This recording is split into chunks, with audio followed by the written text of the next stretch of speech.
Thank you. Good evening, everyone, and welcome to the Tuesday, September 6th meeting of the Morro Bay Planning Commission. If you would, we would like to start our meeting as usual with a moment of silence, please.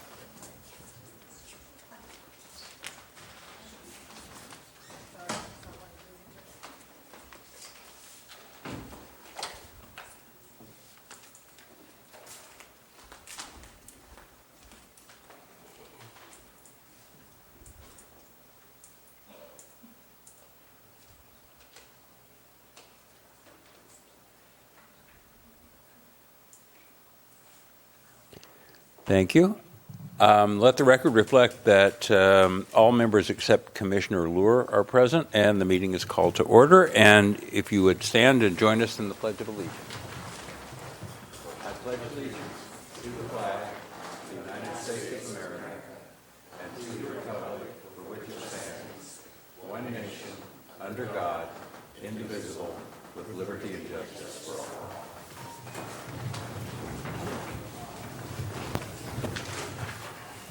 Thank you. This is a brief time we have set aside in the meeting for announcements from the Commission. Do we have any announcements this evening? Richard. There's a skate jam on the 17th of September, and it's going to be at the Los Osos Skate Park. There's $500 grand prize. People and their music, local musicians. Soundwave, Meteorite might be there. A couple other bands. Anyway, support the grommets of our town. Skate Jam. Okay. Very, very well. This is then we'll move ahead to public comment period. This is a time for public comment on any item. We will have also public comment on each of the public hearing items tonight, if you would prefer to give your comments at that point. But anything that's not on the agenda, or if you have to leave and can't stay, please step forward. We'd love to hear from you. Okay, seeing none, we will bring it back to the Commission. Close public comment and move on to the consent calendar, which tonight consists of the current and advanced planning processing list and the minutes from the August 2nd Planning Commission meeting. Are there any comments, corrections? Scott, I guess this one's for you. I noticed on item 19 on the planning list, there was an applicant who had looked like they were pursuing a multifamily lot, and they were going to withdraw that and turn it into a single-family lot.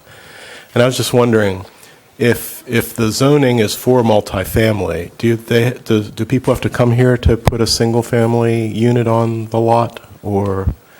In the R2 zone, no, you can have the lower, because some of our R2 lots aren't really big enough to put multifamily housing on. Mm-hmm. So it does allow for you to have the less intense use, which is R1 single-family homes. Because I thought one of the things I remember from the housing study was that we wanted to discourage anybody from putting a single-family house on a multifamily zoned lot. We do that for the higher density zone. Okay. Yeah. All right, that's all. Thanks. Any other questions, comments? Do we have a motion to accept the consent calendar?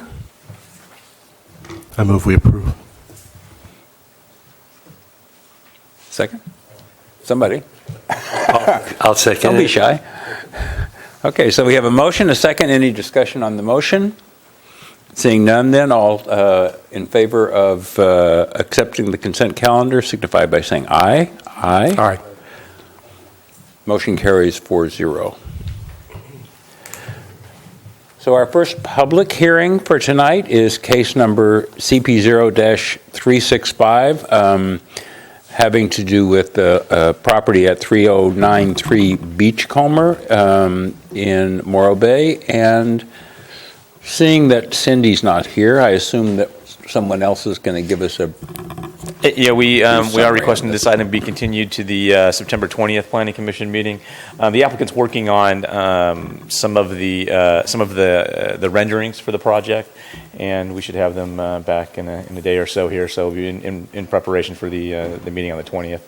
They realized that they hadn't addressed some of the changes to the building that resulted from, you'll recall that project had some, required some changes to the rear setback based on ESH setback requirements, and they realized that they hadn't really did a good enough job showing what that was looking like, and so they're putting together better drawings for you. So because this is a public hearing item, though, we should open it up for comment. Certainly. Other than that. Right, this is a public hearing item, so anyone who would like to comment on this project, please, the microphone is open. Come forward, and we'd love to hear from you. Okay, seeing none, I guess also I should ask if there's if any of the commissioners have an ex parte communication to disclose. So we have none on that. Then is there any discussion on the request for continuance? Yeah, I have no issues with it either. So do we have a motion then to continue this to the hearing of September 20th? Sure, I'll move that we continue it to the Second. September 20th. Second. So we have a motion, we have a second. Any discussion? Okay, seeing none, we can do this by roll call, right? So all those in favor signify by saying aye. Aye. Motion carries 4-0.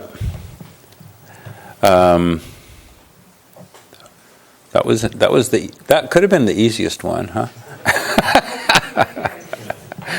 Okay, so we'll move on to public hearing item number B2, which is CP 0-500 and UP 0-440, involving property at 3300 Panorama Drive here in Morro Bay. And I think Whitney's going to give us a staff report on this. Thank you, Chairman Tuft and Commissioners. Good evening. As you noted, this is a request for a coastal development permit and conditional use permit, as well as adoption of an environmental review document, which in this case was a mitigated negative declaration, for the proposed demolition of 3 tanks and associated pipelines and pumps at 3300 Panorama Drive. This property was formerly a U.S. Navy jet fuel storage and distribution site built in the early 1960s. The facility was closed in 1991 and then monitored for soil and groundwater contaminants for about 5 years. In 2006, it was declared surplus property by the federal government, and in 2012, it was sold to the current owners and project applicants. This is a 10-acre site and is zoned for single-family residential use. Staff is recommending approval of the demolition, which is a logical first step in transitioning from former military use to one that's more consistent with the city's general plan and local coastal program.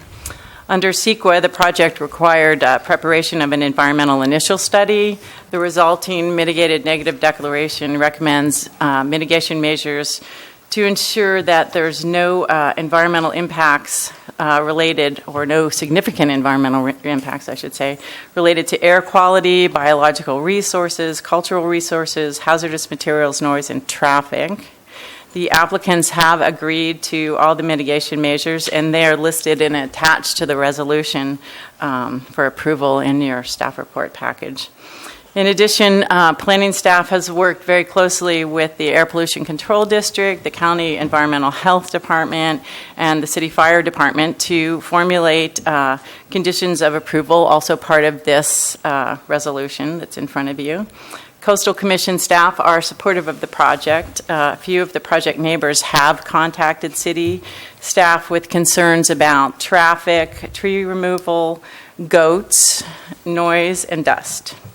The letter that we received before this staff report package was published is attached as Exhibit D, and I have copies of emails from Linda Merrill and also Betty Winholt if you didn't also receive those. Most of the concerns are addressed in the conditions of approval and recommended mitigation measures. Two that weren't specifically addressed involve potential truck traffic impacts during school drop-off and pickup times near the Del Mar Elementary School. I'll get to that in my slides in a minute. And also degradation of the coastal drainage that runs along the northwest side of the property caused by goats being able to graze there. And we have some conditions we could add about that too. One, actually.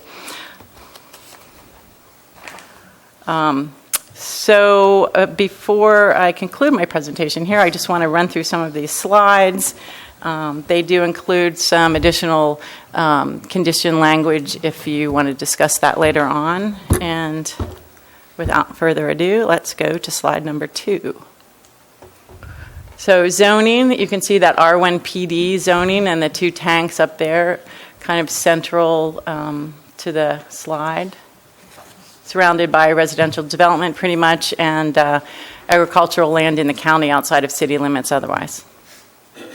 The red there indicates that a portion of the site is in the Coastal Commission appeals jurisdiction, that following along the drainage that I mentioned at the northwest corner of the site. This is the demolition plan that was attached to your staff report. I kind of like it, sort of colorful, a little abstract. It's easier to read, I think, attached to the report. But you can see all the colored items, the tanks, the associated piping, and the pumps are what is to be removed. Just an aerial, the north tank, south tank. There's a 100-gallon water tank. The pump house would stay, but the pumps just in front of that, which would be to the right on the screen, would be removed. This is just an old slide. There was a historic report prepared for this property because of just the age of it. Kind of interesting, not something that I had expected to happen. But in that report, there's this oblique aerial view which shows all the Chevron tanks up above, now gone, that were part of the Chevron Marine Terminal once upon a time. And this was another aerial from that report, which, actually, this is a Google aerial from right now. And so I just called that ghost tanks because you can kind of see where those old tanks used to be. I don't know if you can see this clearly. There's a red line that kind of follows along that drainage a little bit out to Panorama and then off into the hills. That's the pipeline on site that would be removed. The pipeline does continue down Whidbey Way, I guess it is there, and then Vashon to the mean high tide line. There used to be a mooring that continued further. That's all been removed. And then going eastward, there is a pipeline that goes about 95 miles to Lemoore still, and is part of this parcel. There was a truck travel route. This was in the mitigated negative declaration, and here the red lines are a little bit hard to see, but essentially the idea is that trucks working on this project to haul away the tanks and pipes, et cetera, would get off at Yerba Buena, make the big U-turn, and then head up Sicily, which accesses the site, or Trinidad, which accesses closer to where the pumps are. That's just a close-up. If anybody has concerns later to look at the intersections, Yerba Buena. We did have some concerns, as I said, about the Del Mar Elementary School. Right in front of it is Sequoia that comes down to Maine. And then the red box outlines where San Jacinto intersects with Maine and crosses Highway 1. So there was some concern about large trucks and conflicts with school traffic. And then the next furthest down intersection is 41 and Highway 1. So just a little quick visit on site. The south tank, these are big tanks, by the way, like 4 million gallons. And those berms are 15 or plus feet in places. covered with shotcrete, or what sometimes is called gunite, which is also proposed to be removed. A part of this berm that you see here that separates the two tanks would be removed to get from the south tank to the north tank, which is what you see there, the big one, and the water tank at the end of the sort of causeway berm there. And this is just a view of the pumps to be removed. There were some questions about the drainage. It's an unnamed but blue-lined stream, which is also zoned ash, has an ash overlay in the city zoning ordinance, and is in coastal jurisdiction. This is further up at that little stream corridor with the riparian area that is not grazed by goats. And then just looking sort of northwest from the 2 slides ago, you can see that it's pretty barren under there. There is some proposed tree removal. There are 5 Monterey cypress. My staff report mistakenly said 4. And 1 myoperum shrub to be removed. The trees to be removed are generally immediately adjacent to the tanks and would really interfere with demolition. There's also 1 that's leaning pretty badly near the entrance. I talked a little bit about environmental review and what mitigation was recommended for. And then these are just some potential conditions in response to some public concerns about stream corridor protection. And we can go over these more in detail when you get to closer to your action, I think. I also included 1 regarding the Del Mar Elementary School and traffic coordination. And we can talk a little bit about the replacement tree planting one. That's mitigation measure BR7, in case we want to change that. And now my thing isn't working. Oh, wait. When I really want to go to that end one, that's annoying. What happened? That was going to be my only fun slide. Whoa. Help, help. Let's go all the way to the end, please. Yes, thank you. Okay, so that's my lead into the applicant's presentation, but of course you'll probably have questions for me. This is Chris Matthews, who is doing his own personal tank inspection, and frankly, it was kind of a funny picture, so I put it in my slide presentation. That concludes my presentation, and now I will try and answer any questions that you might have on this project. Thank you, Whitney. Are there any questions for staff on this project? Richard. Just one. What, in your opinion, Whitney, what would raise the bar for this project to require a full EIR? Because it's a mitigated negative deck. What I see is like we're taking down a military facility. You would have to have some impact out there that we weren't able to mitigate it. Like more cumulative impacts? Potentially, I guess. I mean, that could be one of the things that you say is not it's not mitigated adequately. But I mean, this is a single one-off. Yeah, it has demo permit. I mean, it's pretty straightforward from an environmental standpoint. Anyway, I mean, we looked at the analysis and we had the applicant provide the requisite reports to support and substantiate the findings in the resolution for the environmental document. So, unless there's some issue that you're aware of that we did not uncover as part of our investigation. And I guess I would just add, this is simply a demolition project. At some point in the future, theoretically, someone would come forward with site development, and potentially at that time, some additional information related to the actual development of the site might trigger some larger, more expansive environmental review.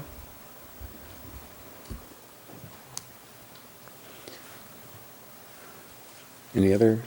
I have a couple of questions. I get one is just kind of technical. How can it be? How can this property be general light industrial in the coastal land use plan and zoned single family residential? Isn't that Seems awesome? inconsistent.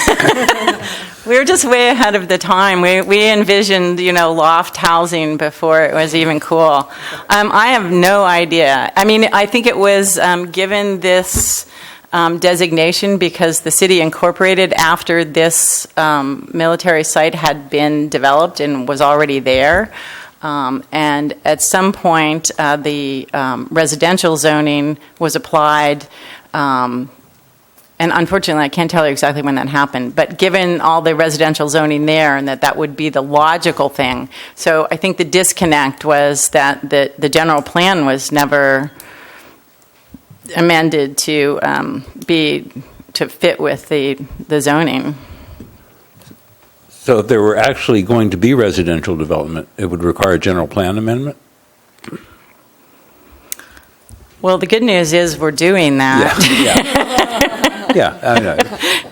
It's kind of a It's a little bit of a philosophical question. disconnect, Yeah. huh? Yes. If it were to come forward by itself and the general plan, timeline was extended out indefinitely or something, then they would have to process an amendment. Otherwise, it would probably just run along parallel to that process. Or the city would initiate a general plan amendment. Yeah. Michael. I guess the first question is, because it's got the industrial use, if this use, it's been vacated and now it's going to be destroyed, does that lose the industrial capacity of the site in perpetuity in lieu of the residential overlay at that point?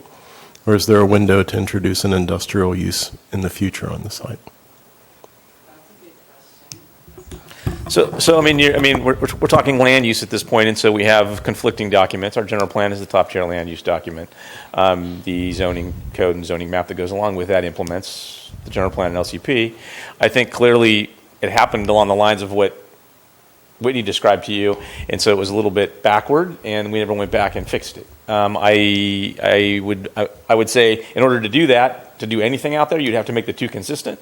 I don't envision us supporting industrial uses in that area, probably. That seems unlikely to me, given what's there. And since the Coastal Commission has some jurisdiction here, I would imagine that would be difficult there. I'm just looking at the worst case scenario. You tear down one use that we know, and someone at some future time would come back in with something that might be more nefarious than than a tank farm for fuel storage. The land use issue would remain, and I don't know that the city or the neighborhood up there would be very supportive of similar or more intense industrial uses in and around their residential single-family home neighborhood. It's just the precedent thing. I would hope. Well, this is discussion. I won't say it.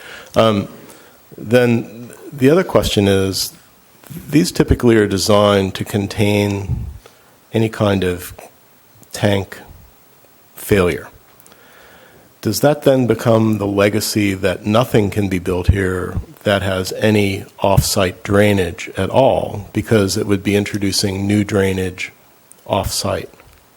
In other words, any future use is going to have to be self-contained for its drainage component within this site.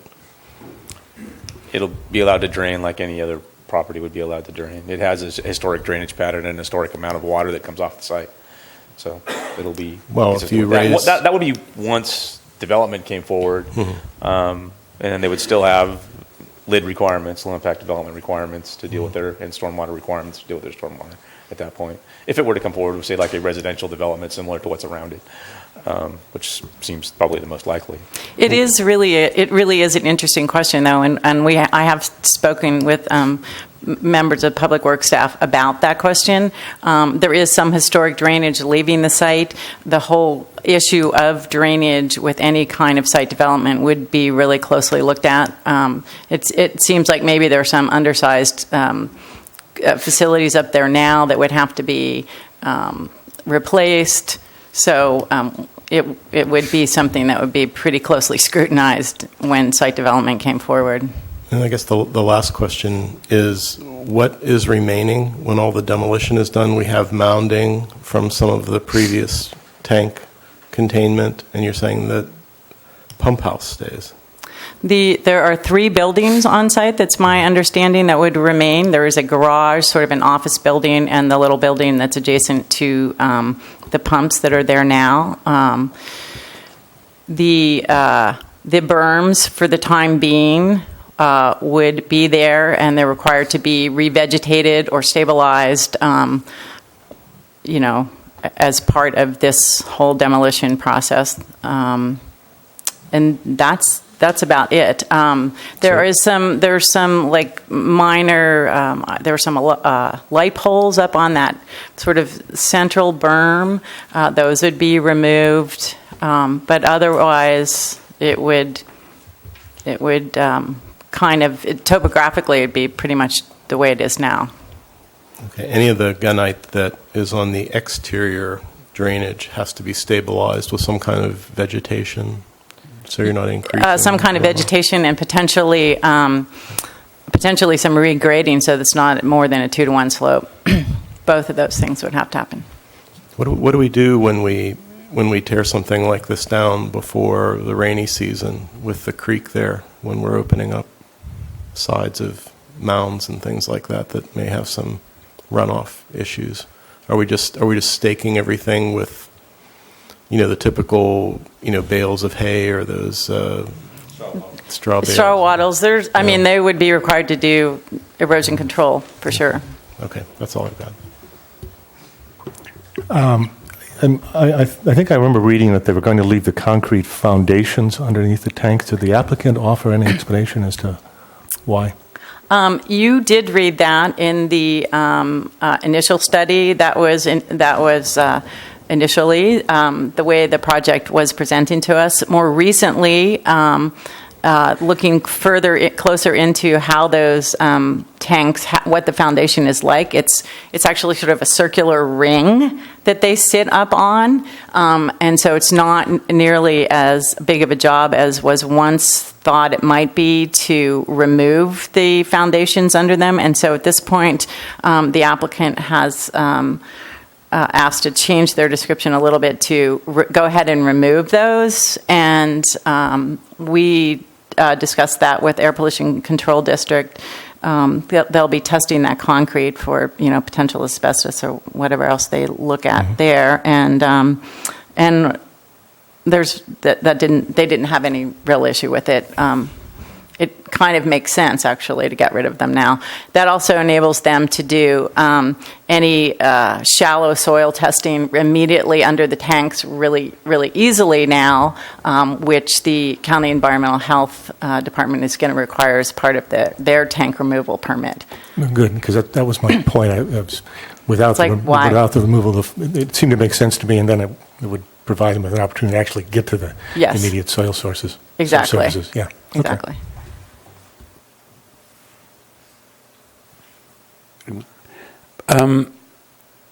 Whitney, what eventually happens to the Blue Line stream? Where does that eventually come out? It may even come out. Let me just see if maybe we can pull up a. Is it No Name Creek? It's one of the unnamed, but it's interesting because you can sort of see, even on site, see where the trees end there? Right. Just beyond that little pumping area, it goes immediately into a culvert, and then it's culverted way on down, but then it comes up to the surface again. So I think it actually, does it go all the way down to the ocean? Do you have a zoning map there? Yes. I think Someone's saying yes. I think it does. Is that the same creek that's down near the intersection of Yerba Buena and Main Street? Yes.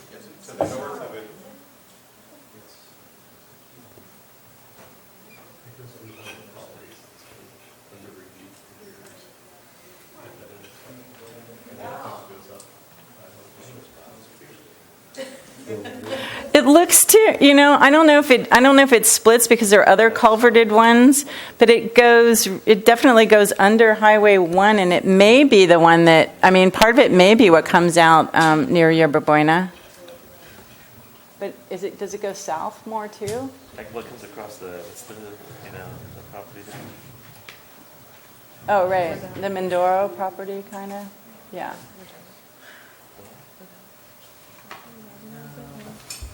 We can show you, I don't have a big enough map, I don't think, to show that to you. Your question being, why is this not?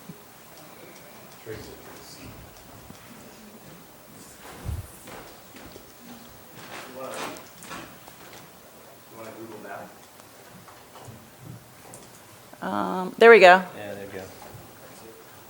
Thank you. Okay. If that's helpful.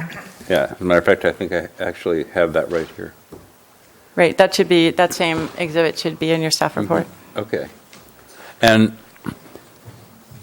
would this be, for purposes of the stream buffer, would this be considered urban or rural?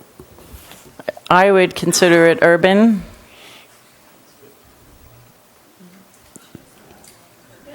I mean, and that's, again, an issue that is going to definitely be discussed at length with any future site development proposal. Right. Okay. No other questions for staff? Okay, then we will open up the public comment period. We usually ask to hear first from the applicant or the applicant's representative. I know you're here. So please come up and give us your name. We'd love to hear from you. Good evening, honorable commissioners. Excuse me, my name is Chris Matisse, and I'm with the applicant. And the first thing I'd like to do before I get into my comments, I would like to thank the staff for all the back and forth that we've been through over the last few months. It's been a lot of work, and I haven't been the easiest, and I really want to particularly thank Whitney and Scott for being with us during the process. You know, we believe a lot in the project. We kind of think that from the beginning those tanks should never have been put there, but you know that was the Navy's decision back then. And I think from the day that those tanks were constructed, they were in the wrong place. And I think that the neighbors, and after I'm finished, my partner is going to come up and present a lengthy list of signatures of people that are impacted by the tanks on a daily basis and are pretty much saying, you know, get them out of there. I mean, they're an eyesore. They don't belong there. They never should have been put there. If you can only imagine if they would have ever leaked, what that would have done to all the people living, you know, within literally 200-300 feet from where they are right now. So I think if you look at land use, and of course your responsibility is to make sure that whatever you decide is a positive impact toward the community, and I think that when the tanks are gone, that area will be a better place to live in. I think it'll be correcting a problem that should have really never happened originally. And also from a safety standpoint, although the property is fenced and we do monitor it on a weekly basis, there are children that actually climb to the top of the tanks to this day. They spray graffiti on them, and you're looking at a 50-foot drop. And if one of those children were to fall off of those tanks, it could be a serious safety hazard. And the way it is now, you know, there's only so much we can do. A lot of it happens late at night. And so our main goal here is to get them removed completely. We've gone through many steps to make sure the work's done properly and that all of the precautions that are required when you do a project like this are taken. You know, we are working with Bedford Enterprises. They're here as well, and they're going to be talking to you in a few minutes. They've been in the Central Coast over 50 years, and they specialize in larger projects like this, and they're very professional. And they will take whatever precautions are necessary, particularly with traffic, to make sure that the neighborhood's protected, and also the people that are going to school, they're taking their children to school. And so again, it's not going to be easy. There clearly will be some disruption going on while the work's taking place, but we're going to do everything in our power to make sure that those disruptions are minimized. And so I just want to ask you for your support. I believe that you'll be happy with the outcome, and I'm available for any specific questions that you might have. Thank you very much. Are there any questions at this point? Yeah, I got a question.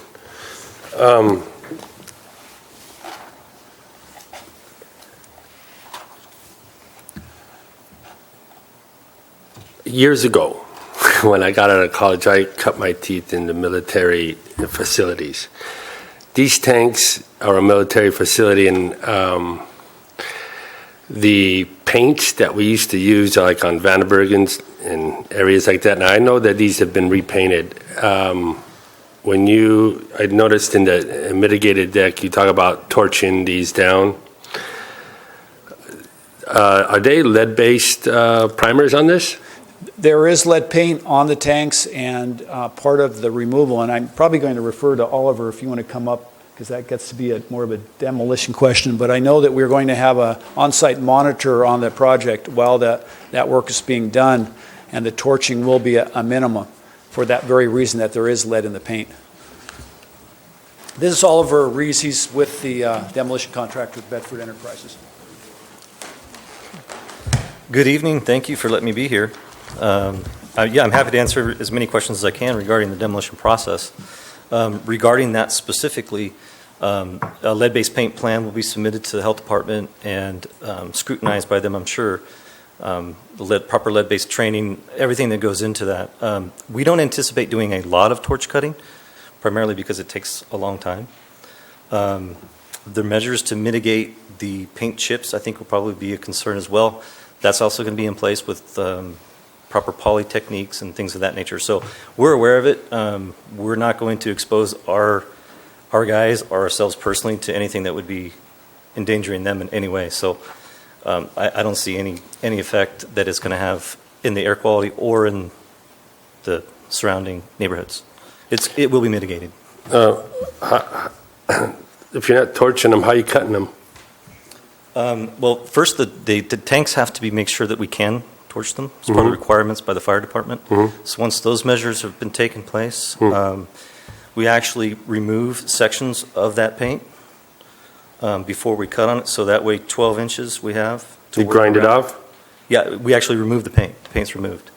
So that way, when it's heated, we're not actually heating any lead-based paint. So okay, that would be the proper technique, and that's the technique we'll use.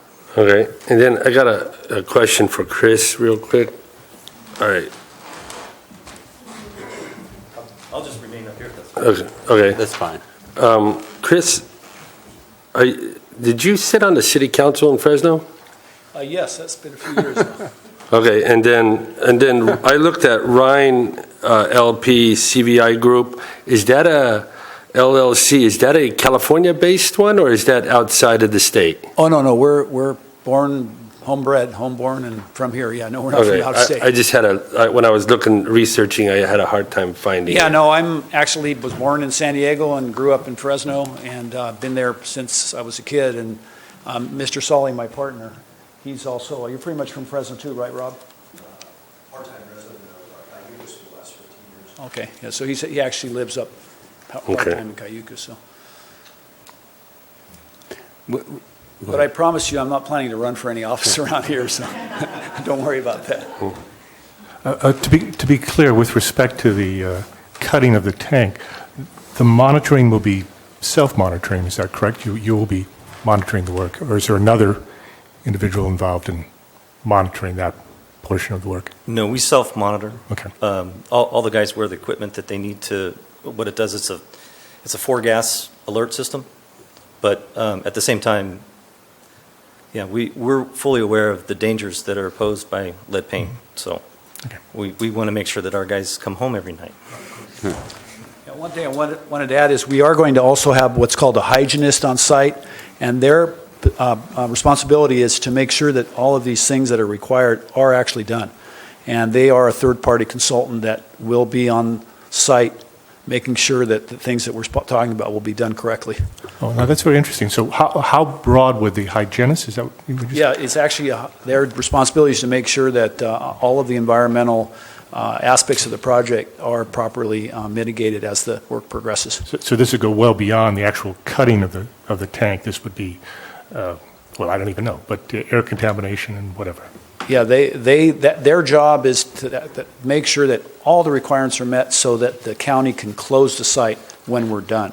And that includes testing, making sure that anything that might have an adverse environmental impact is properly removed before the county closes the site. And is this individual is in some way certified, licensed? Yes, yeah, that's all they do is they close sites like this statewide. So. Okay. I'm sorry, were you going to do a presentation also, or? Okay, I just didn't want to make sure we were. I just wanted to make sure we weren't cutting you off. Other questions for the applicant? We do have one other gentleman that's part of our group that would like to present something to you, and then we have one speaker as well. Okay.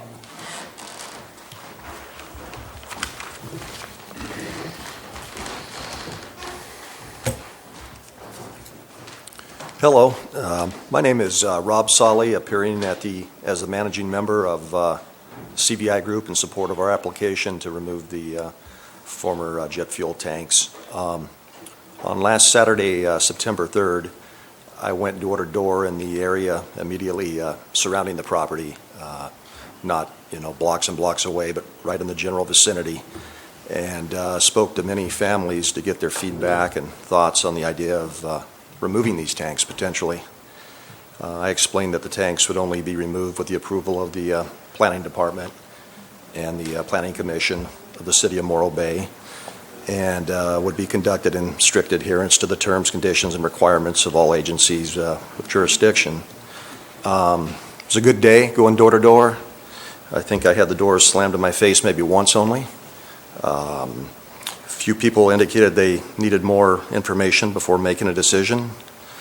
However, the overwhelming majority, over 90% of the folks I spoke with, were supportive of our proposal.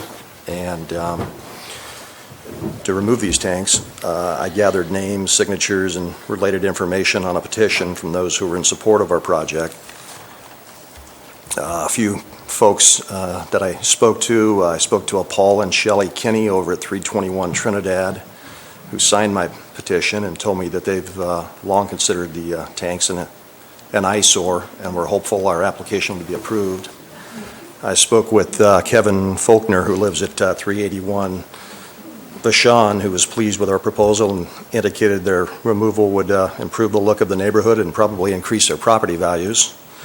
One thing I did hear often throughout the day was that they were happy that somebody was trying to get rid of these tanks and felt that the government probably should have had them removed and they shouldn't have been there to begin with.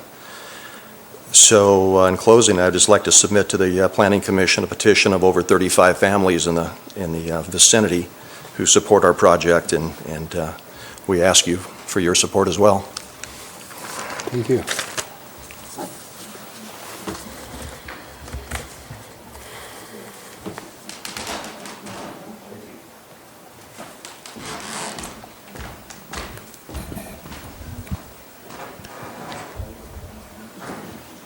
I'm sorry, were you indicating that you had one other speaker as well, or?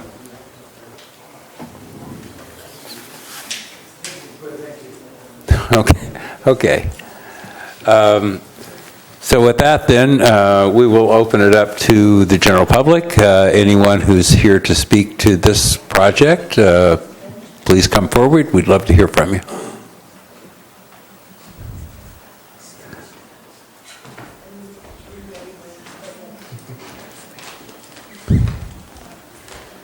Good evening. My name is Betty Winholtz. I do not live in the area, but I have friends who live in the area. And I apologize for missing the front of the meeting. I'm going to ask some of the questions that I emailed to the commission earlier because I don't know how you answered them or if they've been answered. One of the question was, part of the noise mitigation was trucks were only to idle for 5 minutes at a time. Will there be trucks idling simultaneously, or one right after the other, so there will actually be a continuous idling? Who will repair the roads that these trucks are going to destroy? Because we know that kind of weight with 40 minimum loads up to 50 are going to really damage the roads that don't have foundations to begin with, and maybe that's already been answered. is it possible to put a maximum number of truck trips per day? Or is that just depending on how much work, what kind of work gets done on that day? Should there be vibrational damage to the houses, particularly those that are right across the street from the property? How does that get handled? I'm wondering why the water tank, if it can be preserved, is that something that we could use for the future project of this site? And is there a well attached? And is that well still a working well? Why is, I know that others have asked this, why is there lighting proposed for these daylight activities?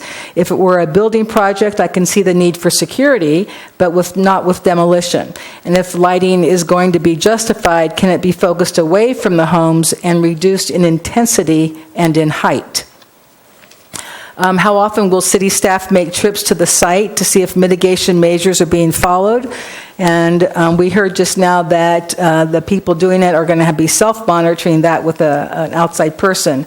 And or will the city staff be primarily depending on the neighbors to tell them if something seems amiss? I also want to just talk about language for a minute. I think it's erroneous to talk about the, quote, drainage as drainage when it's really a blue line creek. I know it's been dry, but we've been in a drought, and I think more accurately it should be referred to as a stream or a creek.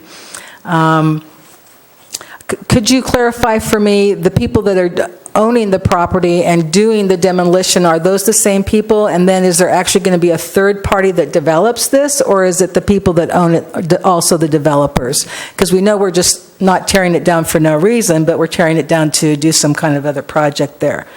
And then I also had a question about the goats. I don't know, is it appropriate to have goats inside of ESHA? Because I thought ESHA was a place that you protect and that you don't really allow other things to happen there other than naturally. And I don't know if anyone's talked to the Coastal Commission about that. Quickly, I would like to ask for 4 other mitigation measures if this project goes forward. I believe that every house along the 2 truck routes, both those with the men coming into work and those where the trucks are coming in and out, that they all should be noticed, and their neighbor streets as well, when this begins and the estimated ending date, and then when it's over, that they'll be confirmed with another notice that it's done and we're out of here. I think that your mitigation measure about the nesting season needs to remove the words "if feasible."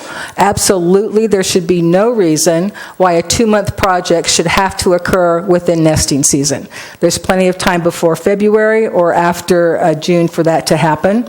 And I think it's important with the kinds of wildlife that live there that you stay out of, that not you, but we humans stay out of that area during that sensitive season.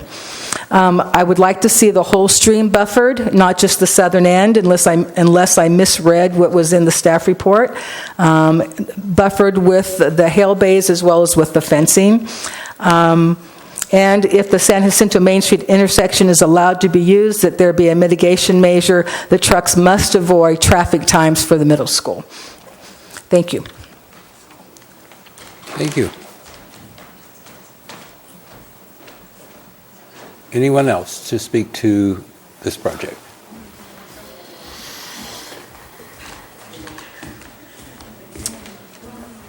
Terry Waller, 465 Cicely Street. I had a number of questions. Some are kind of big and some are kind of little. I noticed there was a deferment or a postponement of the decision as to where the staging area was going to be, and it's in TR1 of the mitigation measures. And I'm wondering why we're waiting till later to figure out how the staging is going to work.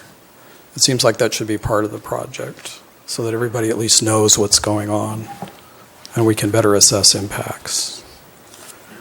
The other thing I wanted to better understand was it doesn't seem like 20 cubic yards of grading is really very realistic considering how big that site is. And I'm wondering when the gunite is removed, that's all going to be denuded, and I guess there's a revegetation mitigation plan that's going to be prepared or has already been done. Do you want to continue with your questions, or how do we want to do Well, I this? have, I have a number why of don't them. we let him, and then we'll address all of the comments if we Okay. can. And then I wondered, as part of that question, I wondered whether any of the soil was anticipated to be contaminated, and if it's going to be exported or remain on site. So it's basically, that's a grading question and a restoration question. And then I wonder what the oversight would be from the Environmental Health Department and APCD. Is that just going to be complaint-driven, or do they have a are they going to have to, go through a number of inspections? And I wasn't quite sure how that was going to work. Just a practical consideration, I wondered if it'd be possible to condition the project, kind of a fairness thing, so that there could be alternative use of Tahiti, Vashon, Sicily, and Trinidad. Because really, Sicily Street, the street I live on, it's not a direct access to the lower part of the site, but it seemed, just to kind of spread out the trips. It might be nice for the neighborhood if we could kind of share the impact a little bit. Because I think Tahiti could be used also. They just need to go up, have a loop, and be able to turn around.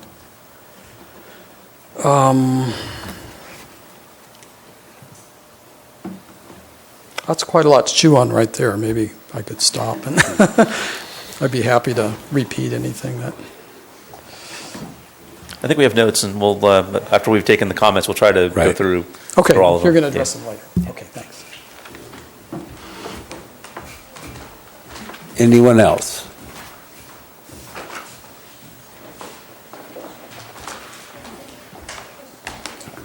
I'm Robert Walker, 523 Whidbey Street.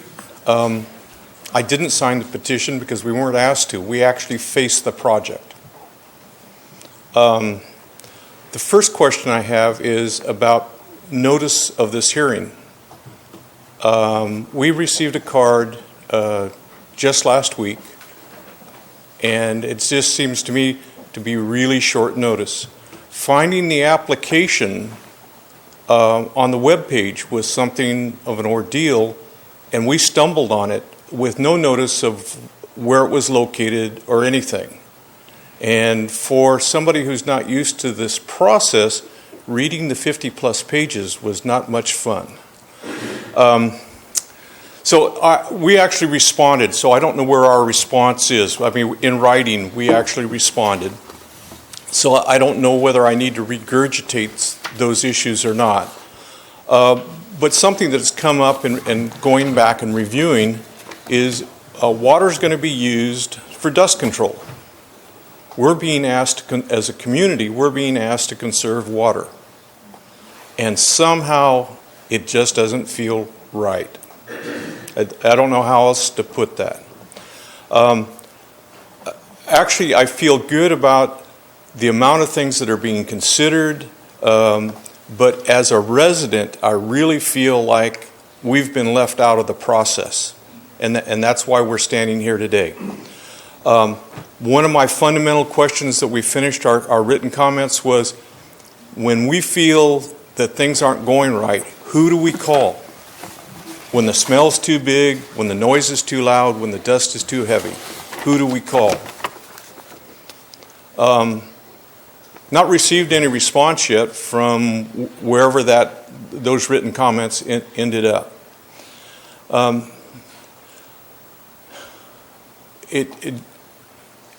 I agree with the idea that the tanks need to be removed, but we also kind of feel like we're not in the loop.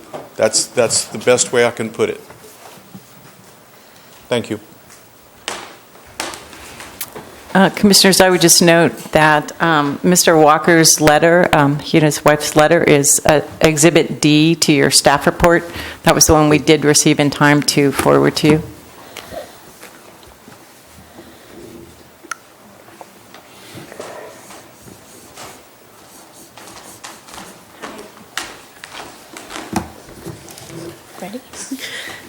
Hi, Judy Thompson. I live on 496 Tahiti Street, the little red house, older probably than the tanks. I would like to second him. I do know my way around technology, and I had to call Ms. Whitney twice just to be able to get access to them. They're very difficult to find. And I got through half of the 50 pages, and I do have a lot of concerns. I mean, as you guys saw, I have a 1-year-old. I'm right across the street. I'm going to have the dust is really the least of my worries. I mean, I read on the report that there is asbestos there. Also, they were commenting on how they were going to remove the paint. With what? With torching it or with another chemical that is going to be more torturous to my child? You know, there's just, and I agree with them. I did feel out of the loop. There's a tiny little notice right on the gate, and I wasn't aware of what was happening until I got it in the mail. And so thank you so much for being so concerned with our community. And, I just wanted to make a comment. Thank you.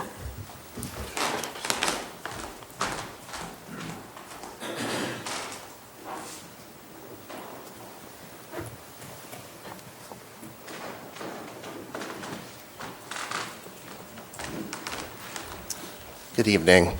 My name is Stephen Terada, and I live at 3339 Panorama Drive. My condo is one of 5 units that are directly across the street from the project. And I'd like to thank the owners for being available via email. I did communicate with them on several occasions concerning the goats because I'm a professional animal handler. I'm a zookeeper. I've been so for 27 years. And I have noticed the animals causing damage to the environment along the creek, and that is something that needs to be looked at with scrutiny. And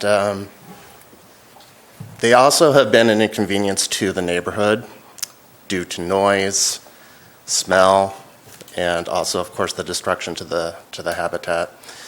So we understand that they wish to develop their property, and I personally wish them well in their endeavor, whatever that may be. And I'm sure they want to be courteous to all of the neighbors involved. So I personally suggest, and this is my opinion only, that it's time to remove the goat herd, because as my understanding, the owner of the property has additional acreage in which he can do that. So that is my respectful suggestion. Thank you.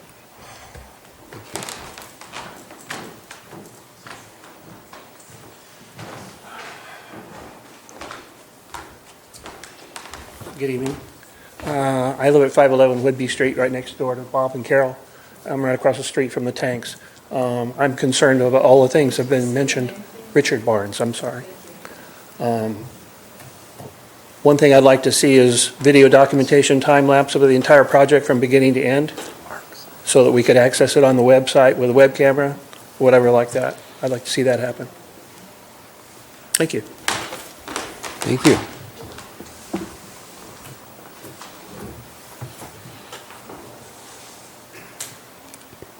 Anyone else? This is your opportunity. I'm Carol Walker. I live at 523 Whidbey Street with Bob. In reading through the documents, I saw that the tanks were determined to be free of hazardous materials as of 1994, I think was the date. I'm not really 100% certain on that. Someone determined that they were free of hazardous materials, and who was that? And have the rules stayed the same as in 1994? And have they done any research to determine that there is no hazardous materials there? And what happens if there is? Does the project stop, or does it get mitigated, or does it affect us? And also concerning the lead-based paint, I know I watched This Old House, and you see all these people suit up when they deal with the lead-based paint, and that is good for the people that are working on the project. But what about us that live downwind or upwind or across the street or down the road, and that stuff flies all over the neighborhood? how are we going to know that that lead-based paint is not affecting us? And quite frankly, that's a concern, because I try to use environmentally sensitive cleaning products, and I eat organic produce, and I just don't want that stuff anywhere near me. And just to think that we might be exposed to something that we're not choosing to be exposed to is really disconcerting to me. So I'd like to have that question addressed thoroughly, please. And also, I did want to say, too, that we've been talking amongst us neighbors, and none of us were approached by the representative to ask us what we thought, or as far as that petition was concerned. And so I don't know where he went, but it wasn't right around our neighborhood, right around the perimeter of the street that's fronting the property. So, thank you. Thank you.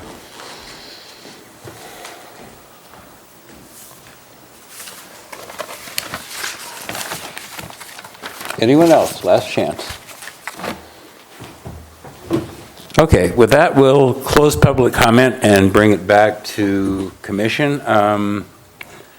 Let me start out by requesting if anyone has any ex parte communications to disclose. None. And maybe then, there were a number of sort of technical questions that were brought up. I was wondering if staff would like to speak to any of those. Sure. I took notes too, and you can help me. My first question for you is, you were sent an email from Betty Winholtz. I did copy it. If you would like a copy right now, I'm happy to distribute that.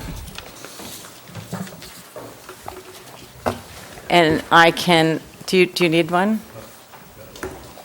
Okay. Okay. And since I have that in front of me, I'd be happy to go through and give some answer to those questions. We could do it that way, or however you would like to proceed. If you can just address the sort of in order the questions that you can address, then. Okay. And I think Betty was first, so start with her and okay. See if we can. Are trucks allowed to idle simultaneously? Yes. This is kind of like when you have a concrete pouring project, all the concrete trucks don't show up at one time. It's kind of a come, pick up your load, leave the site. I will let Oliver address that further if need be. Who will repair the roads? There is a condition in the resolution from Public Works. It's a standard note on the plans that you damage our streets, you fix them, is basically what it says. Can you hold that right there? I only got to the second one. Yeah. Was I supposed with to regards to the roads, with regards to the roads, what I'm concerned about is this, and I've seen this happen before. The residents are responsible for their sewer laterals to connect to the sewer mains along those roads. A lot of times when those are replaced, the compaction isn't done right. You get a heavy truck going through there, and all of a sudden you have sewer laterals separating out of sewer mains. If Public Works is okay, that they should be able to TV all the sewer lines that these trucks are going on, and verify, because you can't just say, oh, it's okay. You have to verify that there's no damage, because we're talking about really heavy trucks here. And if Rob Livick is willing to put that in writing, that he could assure that, but the way you assure it is you gotta prove it, because you can't just say, oh, it doesn't look like it. Because I've personally seen problems just like that, where heavy trucks, concrete trucks go by, and then all of a sudden you got a separation of a sewer lateral. And then the citizen is responsible, because they're responsible for the sewer lateral all the way to the sewer main. You know what I mean? Are you following? I am following your Okay. question. I'm trying to channel Rob right now, but he's not coming in. No, he should be here, really.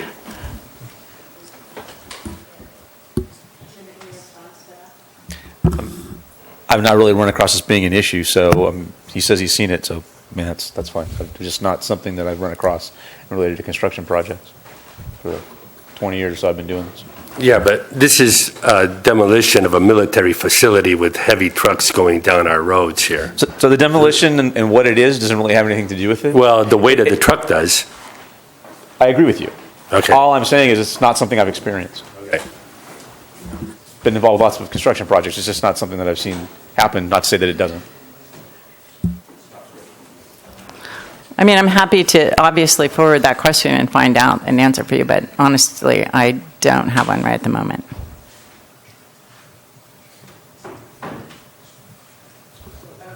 Okay, so let's see. Is it possible to put a maximum number on the trucks per day? I might punt that question to Oliver too, but his initial estimate was roughly 6. They are big, but there's not like a giant long train line of trucks waiting to do this project. Is the way the project description reads and the way it was described to us. Vibrational damage to houses, we're really not anticipating that. Interesting question. Why not keep the water tank for future use? First off, it's well over 50 years old. It's really not big enough for city purposes. We don't necessarily have a place to easily relocate that. This is an owner's water tank, and so it's not really our property to keep and reuse.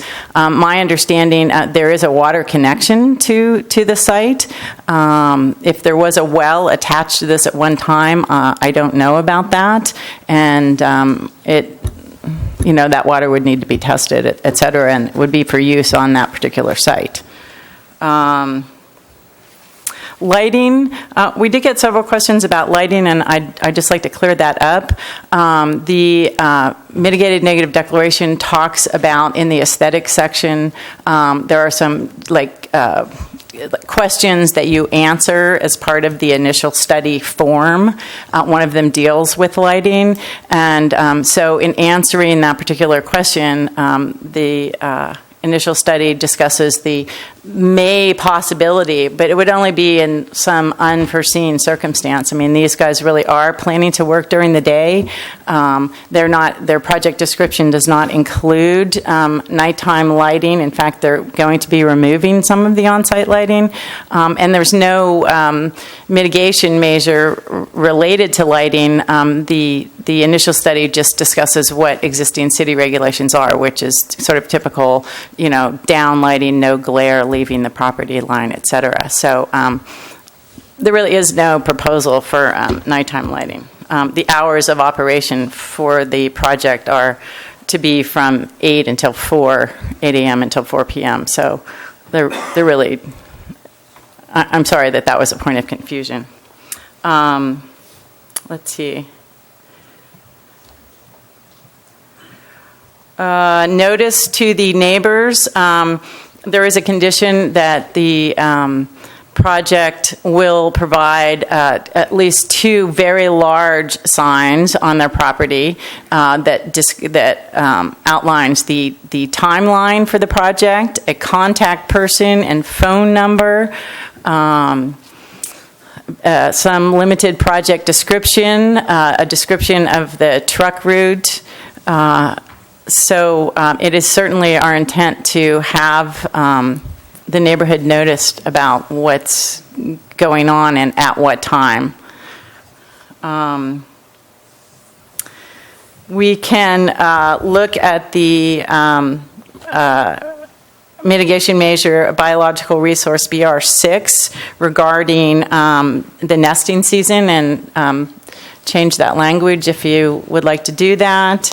As far as buffering the stream, the northern, sort of northwestern portion of it is already fenced off with the chain link fence.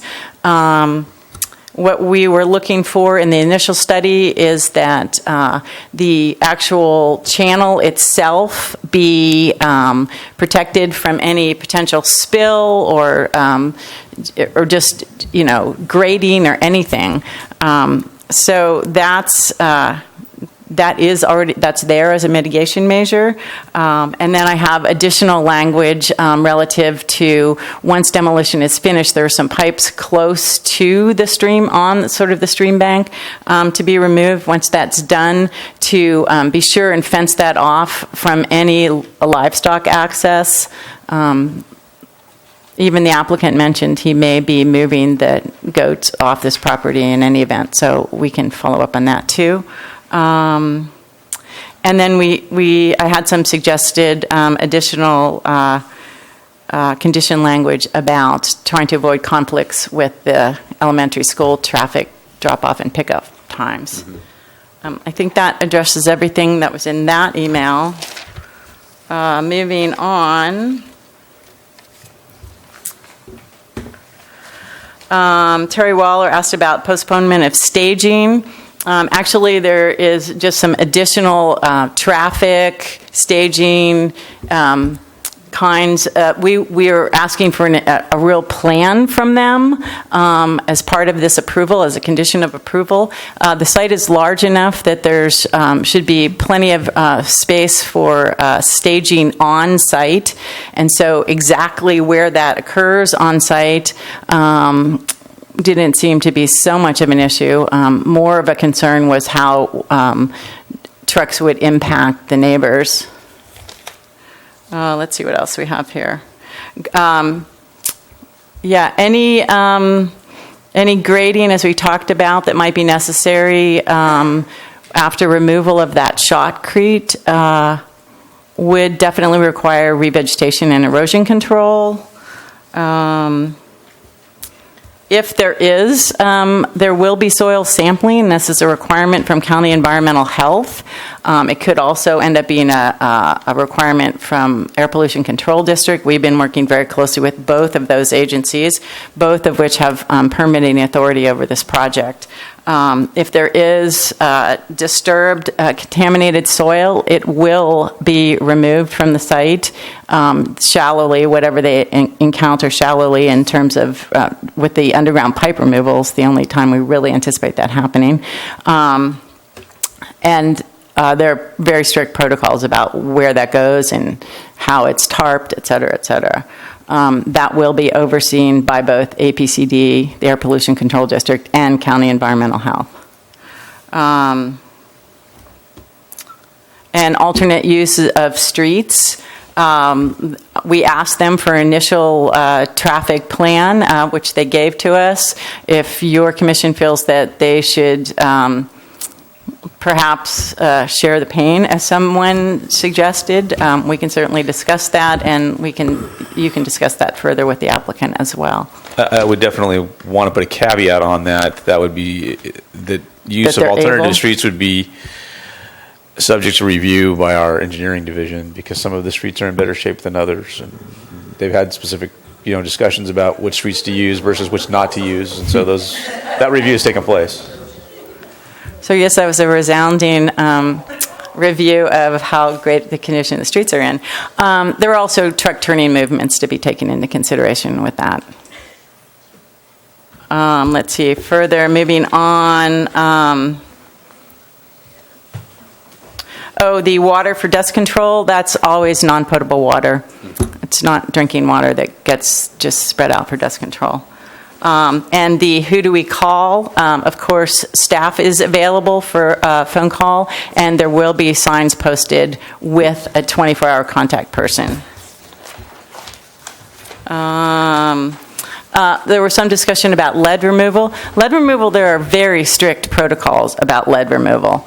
That is the bailiwick pretty much of the county health department. There's a specific division of county health that deals with lead and other household hazardous and industrial hazardous waste products like that. Lead and asbestos being two of the most common. often what I've seen done on other tank removal projects like this is they do strip that paint and then do their cutting. There are times when they're allowed to do it. They're not allowed to do it when it's really windy. There's a huge amount of tarping that's required. It's a big deal. I happen to actually be the neighbor of Tricia. She's hopefully not listening. Patricia Atkins, who is at County Environmental Health and specifically oversees lead abatement and is called in on any kind of possible violation. They will be watching this project very, very closely because they will be the ones in charge of actually permitting. They issue an above-ground tank permit approval, and it is very, very, very stringent and rigorous. Whitney, can I stop you there? Mhm. Can we get the person from, I guess it's Oliver, to talk about the lead paint mitigation in process? Because my experience back in the day is that this tarping contains anything that might be airborne, typically. So if that's the case, then it might help the neighbors understand the exposure is meant to be minimal during that process. Thank you very much. Thank you, Whitney. Yeah, the criteria that we have to follow is extremely stringent. The concerns that everyone have, I have the same concerns. I have 5 children. Their health is important to me, and I guarantee if you've owned a home prior to 1978, there's probably lead paint in your house. However, that doesn't negate the fact that we have to be very careful in what we do. So the biggest problem with the lead-based paint is if it becomes airborne, and the way it becomes airborne is if you sand it and it becomes dusty.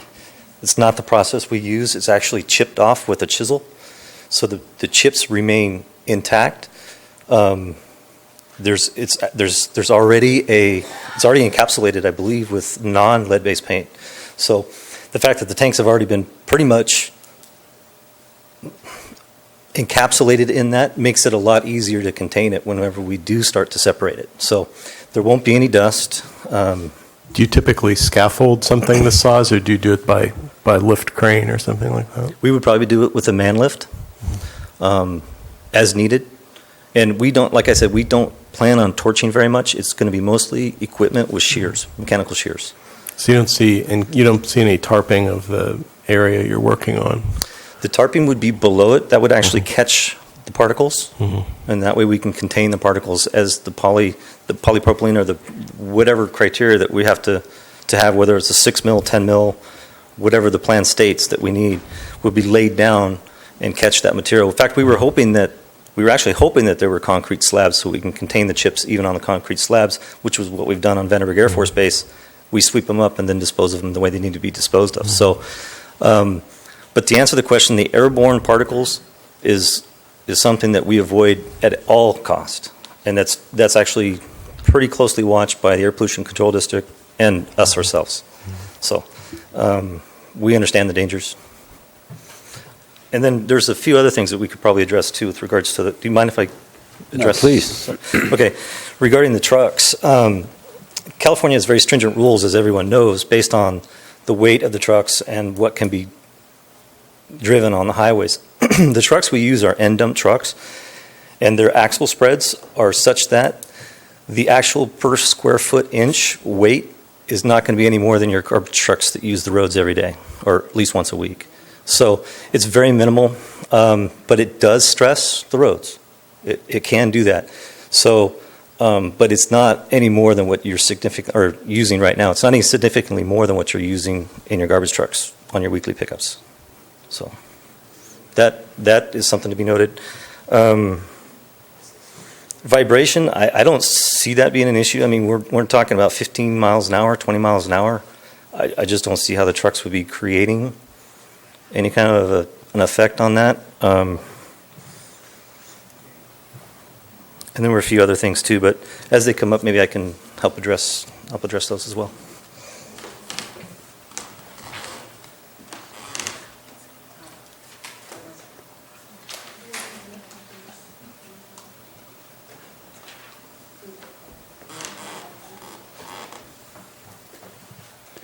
I think you're up to lead-based paint. Oh, may I make a comment about the asbestos?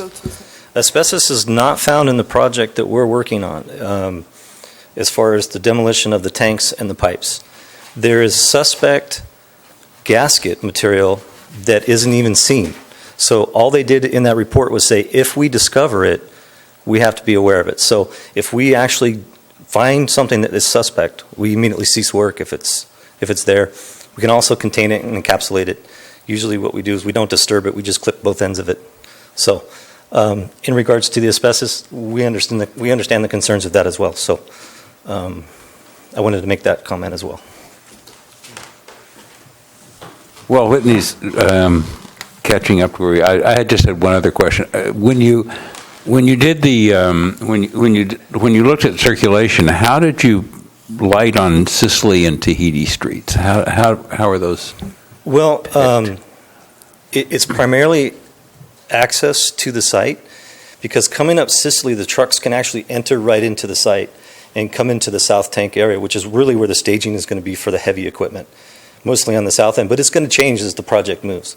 So when we start the south tank, trying to get a 40-foot trailer from Panorama onto the site is a little challenging. It kind of dips down, so it really needs more of a direct, straight access. So Sicily seemed to make the most sense. We also didn't want to go on top of the berms and disturb any of the vegetation that's existing. There's no reason for us to go up there until we do the concrete removal, if that's what we're going to do. So we were trying to maintain as small of a footprint as possible. That's why we came up with Sicily. And Tahiti would be for employees' trucks, which aren't many. We're only talking about 5 or 7 guys on site usually, not too many.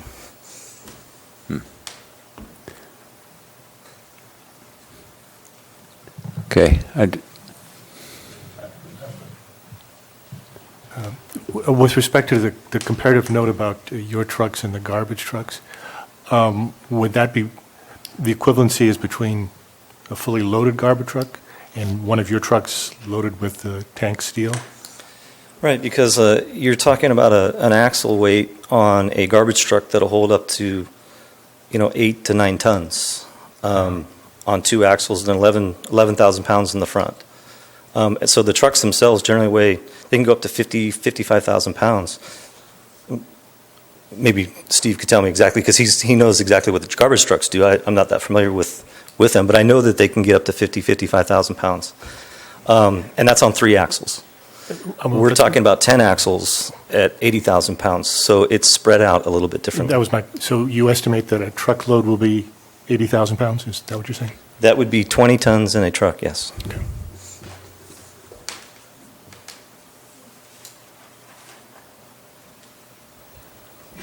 So the last question that I have here related to the goats, and while the applicant is at the podium, maybe he can address that too. But I did have some suggested language to address at least the sort of keeping them out of the riparian corridor, but the other concerns, noise and odors, I hadn't addressed in my mitigation measures. So maybe the applicant can address that now. Sure. What I'm hearing is that the goats are no longer welcomed, so I think we're going to make arrangements to move them. I think it'll be easier for everyone. And one thing I wanted to mention too, there's some concern here about oversight and maybe that the staff here at the city is not going to be there on the property.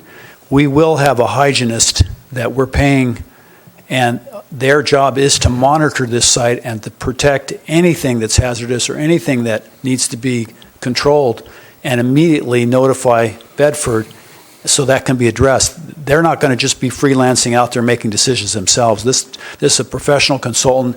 That's what they do. They close tank sites and make sure that they're properly removed and all the laws are followed. And this is an independent third-party consultant that's going to be on the site making sure that that happens.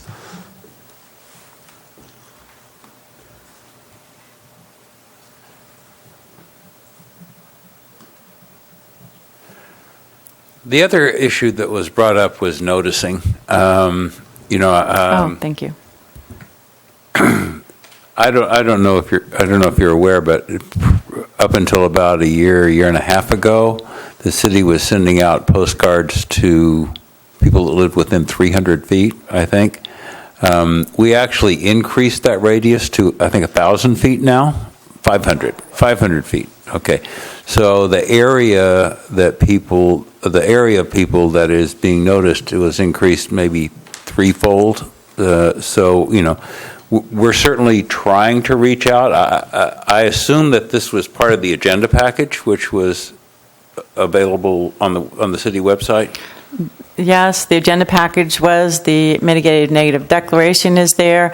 I'm sympathetic to people who maybe find that there's quite a few layers that you have to dig down through to get to those documents. That's just the way it's set up right now. Certainly we can talk a little more about that, but I'm not sure how. That's not my expertise really, but I can relate to it. We do put notice in the Tribune, both the mitigated negative deck and the tonight's meeting were noticed separately in the Telegram Tribune, and we do put notice on site.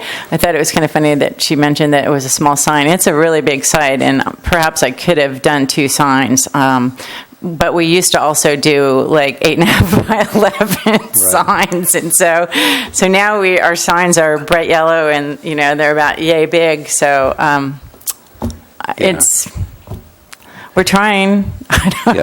And honestly, and to be very honest, in terms of the timing, it's kind of darned if you do and darned if you don't, because people if they get it a week ahead, they complain they didn't have enough time, and if they get it 2 weeks ahead, they say, "Oh yeah, I got it, but I forgot about it." So it's trying to find, what's the optimal time to notify people when they're going to be ready to respond, rather than saying, "Oh, it's 2 weeks away. I won't deal with it until then," kind of thing. So it's an art. But we are making every effort we can to make this information available. Okay. Regarding the noticing, I agree with the speaker, and I'm not even as good as my 8-year-old on the computer. And it is hard to navigate on that website on the city. I agree with that. But really, a project of this caliber should go way beyond the 500 feet. This is a whole North Morro Bay. It's impacting the whole neighborhood. And see, in my opinion, this kind of project, this is huge. This kind of project really merits a workshop environment, so people are aware and how it goes, and that's my opinion on that.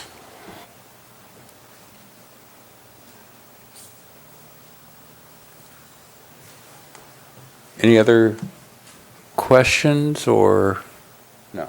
So with that, we will close public comment, bring it back to the commission for discussion. Who'd like to, Joe? You want to start this one off? Yeah, I know. Thanks a lot, right? So many things to say and so many things to consider. I've been trying to get my notes organized here. I think there isn't really any argument that the net result of this project will be a net improvement to the immediate community and the overall community. Having said that, there are lots of concerns. They seem to group, at least for me anyway, what would be the infrastructure damage. I won't relegate it to just roads. I'll say infrastructure damage to the immediate area. Health concerns and adequate monitoring. And that last phrase is interesting because it seems to be a combination of reporting to the Community Development Office and then monitoring by, I guess, various independent government agencies, and then a monitor of sorts, the hygienist, who's been hired by the applicant. But there just seem to be so many elements to this, so many moving parts to it, that I have concern that, through nobody's fault actually, the monitoring, might not be adequate. So I'm looking for some kind of assurances that it will. With respect to the hygienist, I'm very pleased that the applicant has the foresight to hire that person, or maybe I'm mistaken, maybe it's required, I don't know, but I'm just pleased by it.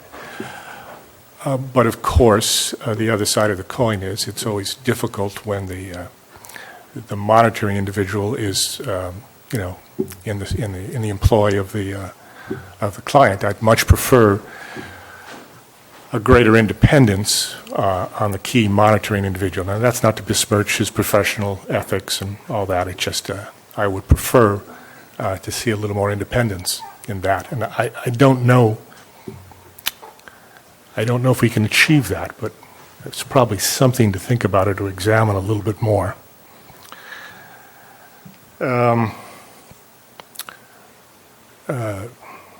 With respect to the infrastructure, I went out and looked at these roads, and boy, I mean, again, not undue criticism, but some of the roads are in pretty bad shape. Well, actually, they look like they were, never too well constructed to begin with, and then there's been a whole series of patching and everything.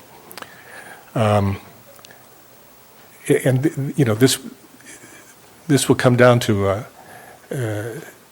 matter of proof.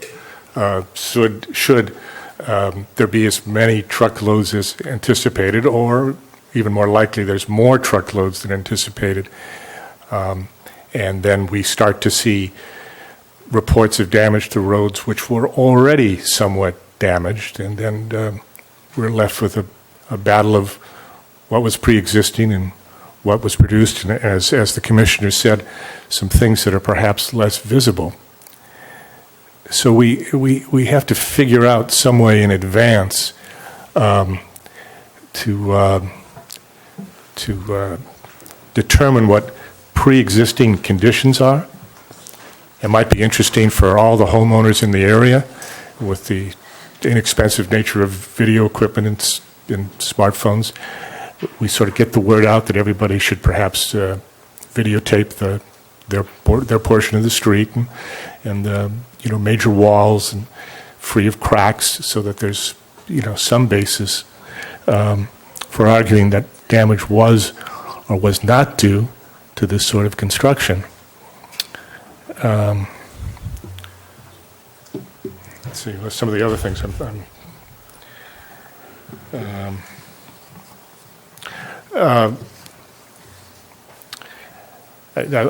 thinking about the sharing of the burden among the homeowners and the access to it. But again, I think on balance, we should settle on the strongest road, the widest road, the road that best lends it to these large trucks making the necessary turns. And as unfortunate as that might be to some of the residents, because they would bear more of the burden, I think, on balance, that's probably a better way to approach it. But they're not to eliminate as much ambiguity as possible as when the trucks approach and where they go and how many there can be, I think would go a long way to, minimizing damage and minimizing claims of damage, okay, because it would be easier to prove.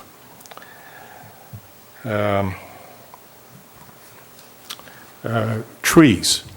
I think I saw somewhere that the five trees or the 5 or 6 trees, whatever it was, but they have 5 years to plant the trees, and that's understandable because there isn't even a final development plan, so who knows where the trees would best be located.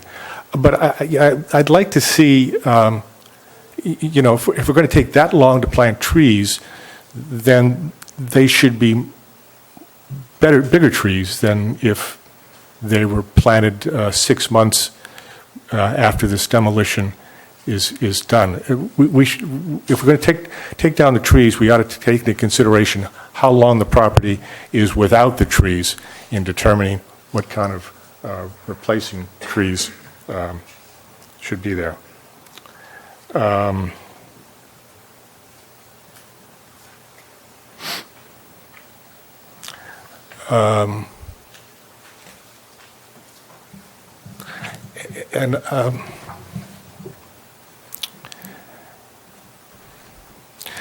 All these efforts ultimately depend on the goodwill of the applicant to do the right thing.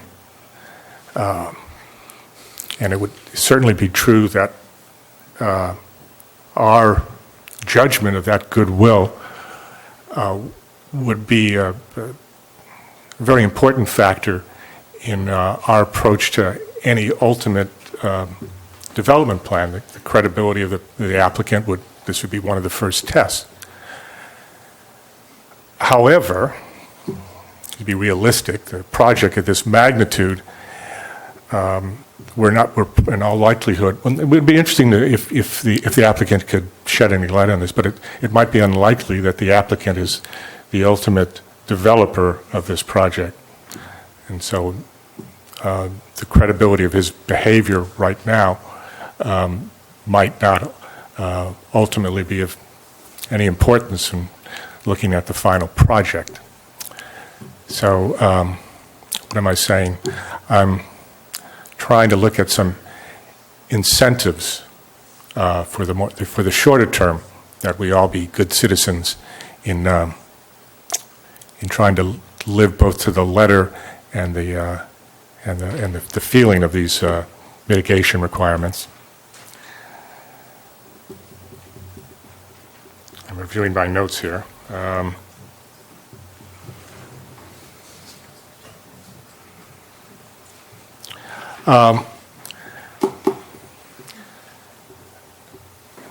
Again, with respect to the infrastructure, I wonder if I wonder if we should be considering some kind of an escrow fund should claims arise, rather than making it a legal battle later on. Again, I don't know what the applicant's response to this would be, but again, the size of the trucks, the narrowness and the state of those roads, and as my fellow commissioner mentioned, the sewers underneath and the sinking of the soil. We're aware of the possible things that could go wrong, and I'd like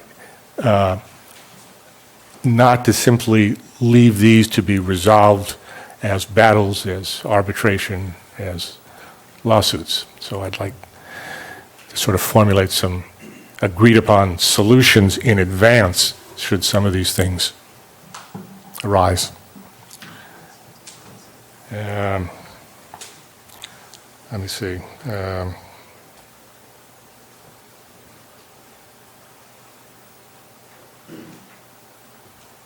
The other consideration, a project of this size is going to really tax the Community Development Office, I would think. And again, I'm not sure, what to do about that. But if in fact it is a significant burden, then some of that burden, I think, fairly should be borne by the applicant. These kind of projects don't come along very often, and as is obvious, there are all sorts of considerations: cultural and habitat and health and environment and infrastructure. Maybe we should look at some sort of additional staffing, or somebody who's designated for this project, and whatever expenses associated with that should be borne by the applicant. Again, I think it's really important that the people in the community be assured, one, that their daily monitoring can be quickly heard by someone, and you people all have lots of responsibilities, and that those comments are investigated quickly and the necessary changes made if they are in fact needed. I realize I've said a lot. I've essentially just asked questions more than offered solutions, but I mean, I guess first you got to state your concerns and then go from there. Yep. Richard.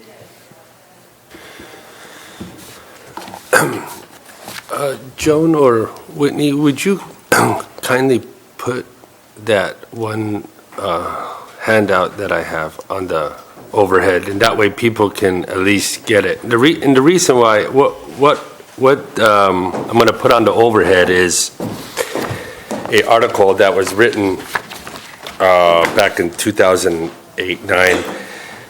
The city was offered this property for free, and actually the city council, if you could highlight that website hashtag thing, that would be awesome. And what happened was the city council actually directed staff to go forward with it, and city staff, not this city staff, mind you, but the city staff at that time dropped the ball on it. And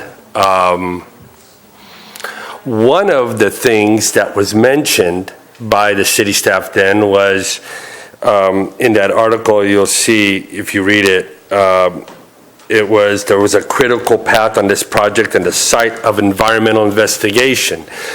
And the staff gave the public the sense that it would be an expensive EIR process. And that's why I kind of asked that question in the beginning, as far as needing an EIR, because of the cumulative impacts, traffic, everything, not just the site. This is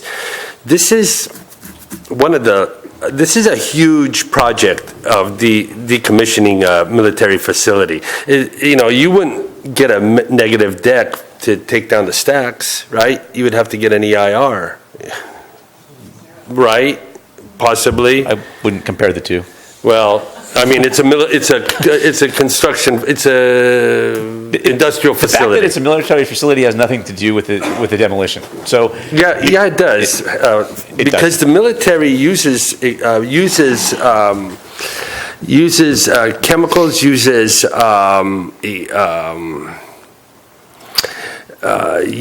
materials that aren't really used in the public sector generally, and that said, I like what Joe was saying about an escrow fund. I really like that idea, because we don't need to have lawyers making a bunch of money, over this project.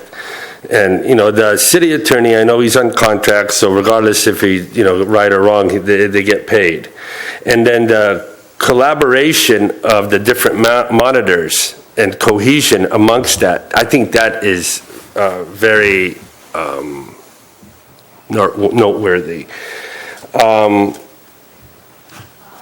My concerns as far as the truck traffic are valid, because as a wastewater collection expert and videotaping several lines, I know this for a fact. You can just, if you want an example, go down Jamaica and you could see how some of those tie-ins are, and you could get a pretty visual there. The other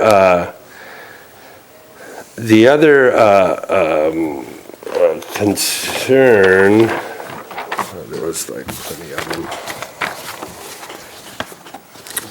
Stand by, got a lot of pages here. Okay. Never. I didn't have them. The disposal site, just out of curiosity, where is the disposal site for all the material? Where is it going? If we could open it up to the... Okay. Yeah, we'll open it for, we'll open public comment for the purposes of answering that question. Thank you. Okay.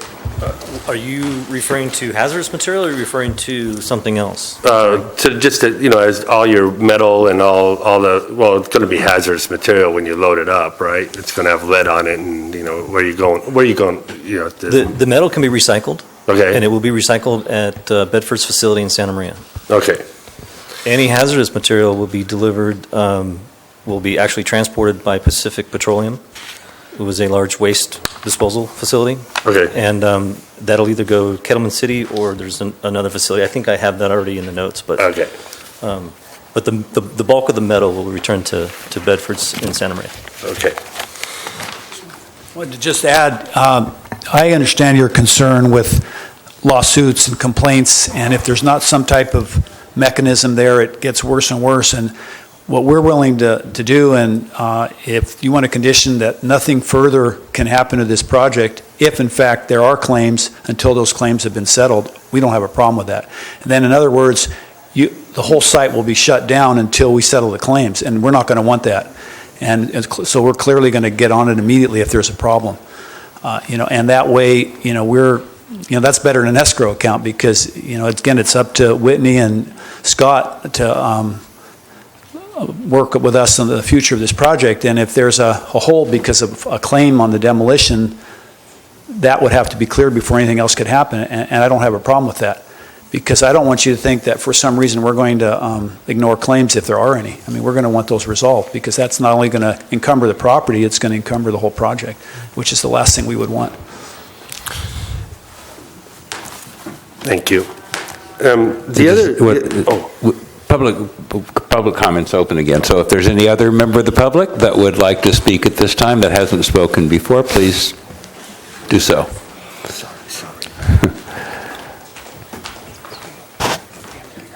Hi, my name is Dana Morgan. I'm at 490 Whidbey Street. I didn't do any research homework, so I just have a few questions. So if they're going to be cutting metal, will there be metal shavings in the air? There's going to be no tenting?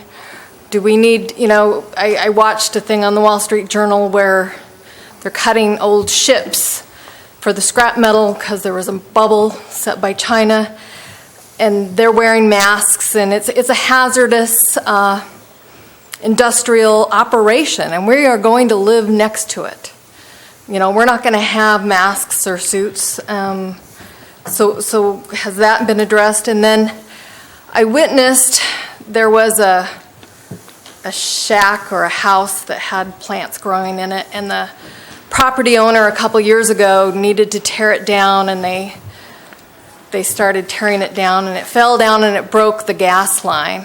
And we had several emergency response vehicles out there. So there's been some concern about the sewer connections. What about the gas line connections and gas leaks, and having an emergency response fund for things of that nature? So thank you.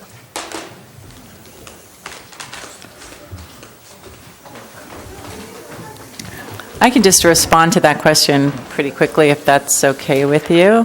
Fire is very well aware of any potential utility issues. There's a condition that all utilities be stubbed off, the pipelines and other utilities, and that they know exactly where those are and the condition of them. They in no way, no how are interested in anything even vaguely like an exploding gas line on this property, and have worked very closely with APCD, with County Environmental Health, and with the Planning Division to ensure that this is absolutely safe. Hence the 36 conditions that fire put on this project. Do we know where the location of the gas main is in this area? As far as our records, there's just one gas line that goes into one of the structures that comes directly from the street, and that's only about 30 feet long, and it is not in anywhere close to where the work's going to be completed. But there's no gas line running down Trinidad, or I guess it was... Well, there could be off-site, I'm not sure where the off-site gas lines are, but on-site, there's just the one line that comes from Panorama Road to the one structure, and that's the only gas line on the 10 acres. If I had a map, I can't do that. Yeah, let's flip it back if you don't mind. My name is Annie Povarsky, and I live at 515 Yerba Buena Street. And my question is, why wasn't there an environmental impact report done?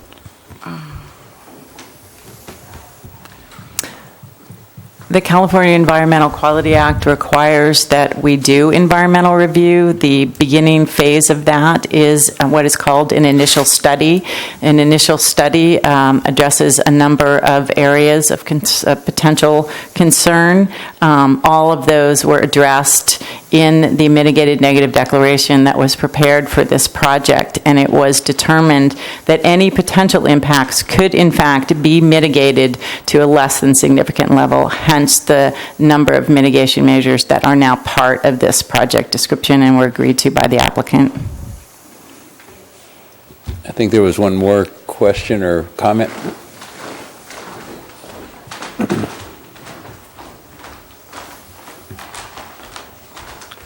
My name is Leslie Zedroy. I live at 497 Trinidad. My question is, the applicant wants to come from Fresno and take away the ugly tanks to pleasure us. Why is he doing it? What is he getting out of it? And what's going to happen after they're gone? We don't have any water on the Central Coast. And is he going to build 40 to 70 luxury homes up there that will definitely impact us more than these trucks that we're talking about right now today that are going to take away this stuff? What are these 70 homes going to do to impact our quiet neighborhood?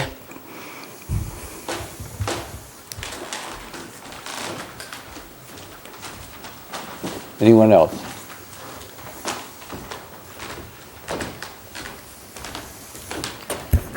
My name is Richard Miller. I live at 591 Zanzibar.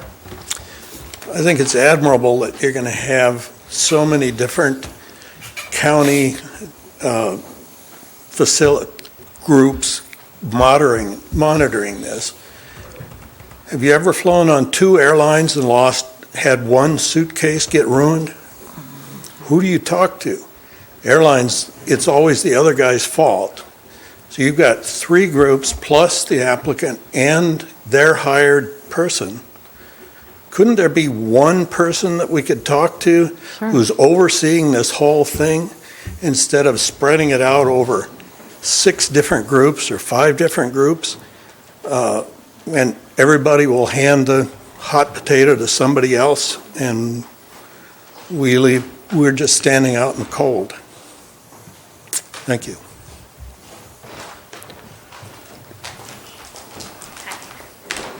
Okay, sorry. Okay, so there was a question a long time ago that said the structural damage to the, I'm sorry. Judy Thompson, I live on 496 Tahiti Street. It's the little red house right across the street. Somebody mentioned that there could be structural damage to my house due to vibrations. If you've seen my house, I'm surprised it's still standing.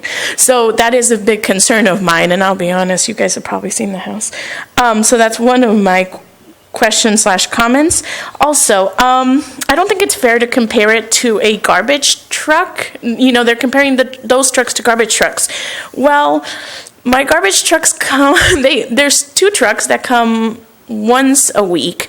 We're talking about 6 trucks daily with multiple trips. So I don't think that's a very good comparison. And I do agree that there could be damage to streets, things like that.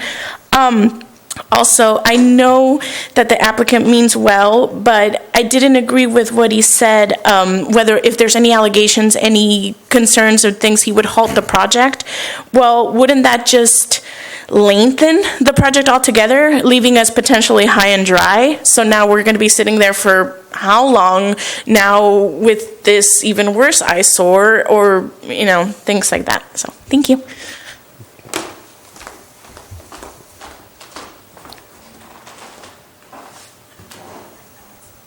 Okay, anyone else?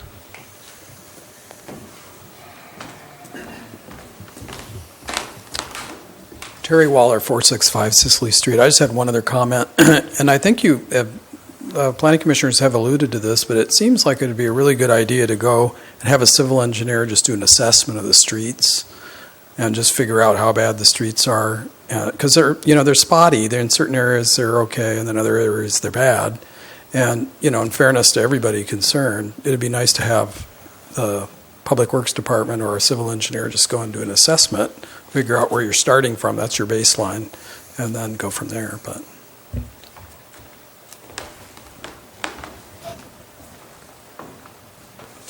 Okay. Anyone else?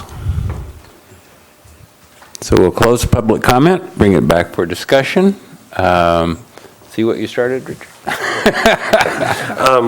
One of the things that we talked about, the traffic,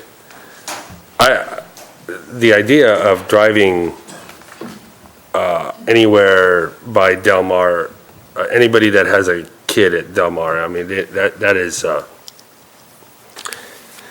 that's a really bad idea, especially around school and picking up and all that stuff. But also driving down Main Street.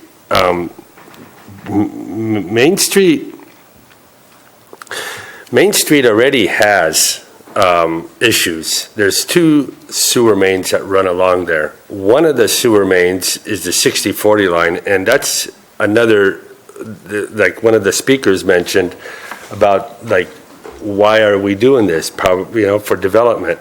Well, that sewer line's already over capacity. That sewer line's already in terrible shape and has been neglected. And now if we drive, these trucks down there, it's going to turn North Main Street into literally a cesspool. And bringing the truck around Yerba Buena and making that turn, I don't see how that can happen. One idea, and I don't even know if it's a good one, is to drive down and come from the north and then make that turn. But I don't know where you would turn around, maybe on Toro Lane or someplace, so I don't know. But I don't think that option coming down San Jacinto and down Main is a good one at all. I think that's it for me for right now. Michael. Well, I'm always a little concerned when you've got so many problems that are sort of process problems. I mean, the demolition is just a form of process of changing something to something else. We're not worried about what's left when it's done so much as what's happening in between. And the scale of these things is pretty substantial. And we're in our most crowded, densest part of town. So I'm very concerned about the nature of damage to the infrastructure, as well as to trying to get the community very comfortable with the nature of what's happening on the site. I don't know if the city engineer has projects where they have bonds established for construction issues. This was actually, this is one of the topics of conversation that came up early on in the process. Mm-hmm. And the Public Works department evaluated it and said it was unnecessary for the project. They didn't have the concern. So,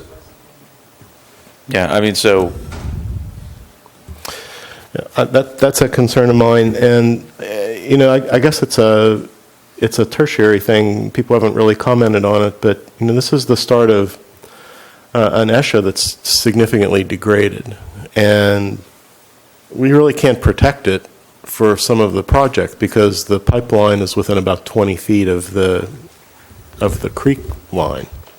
So the ESHA is compromised whatever we do.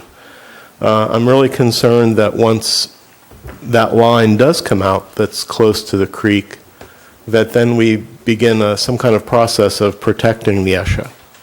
It's almost like if I was going to ask for something, I'd say, is it feasible to remove the pipeline, protect the ESHA while the other operations go on? You know, I'm a little concerned about the calendar.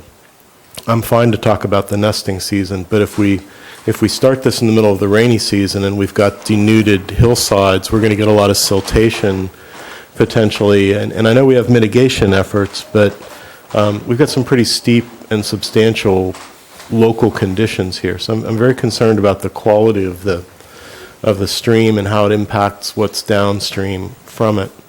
I think that the trucks are, I have trouble driving in that with my van. You know, I can't imagine this truck traffic we're talking about. I'm glad there are experts, but you know, it's really hard for me to envision how these large vehicles. I was even trying to figure out where are the 10 axles. I can get 1, 2, 3, and then maybe 4 on the trailer. But okay, well, that's good. I was having visions of some monster truck. It's going to be a monster truck anyway.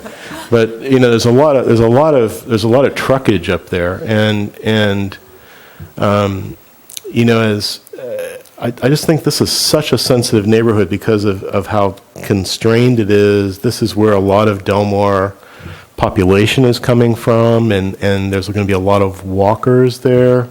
It's really important that all those mitigations work. And if you've got to take out or mitigate a period of time when people are going to school and another period when people are leaving the school, during your construction time, you're really compromising some of your construction time too. So I think there's issues there, but the biggest thing I would say is coming from an urban area where railroad cars used to run through, I could feel my house vibrate every time a railroad car came through the neighborhood.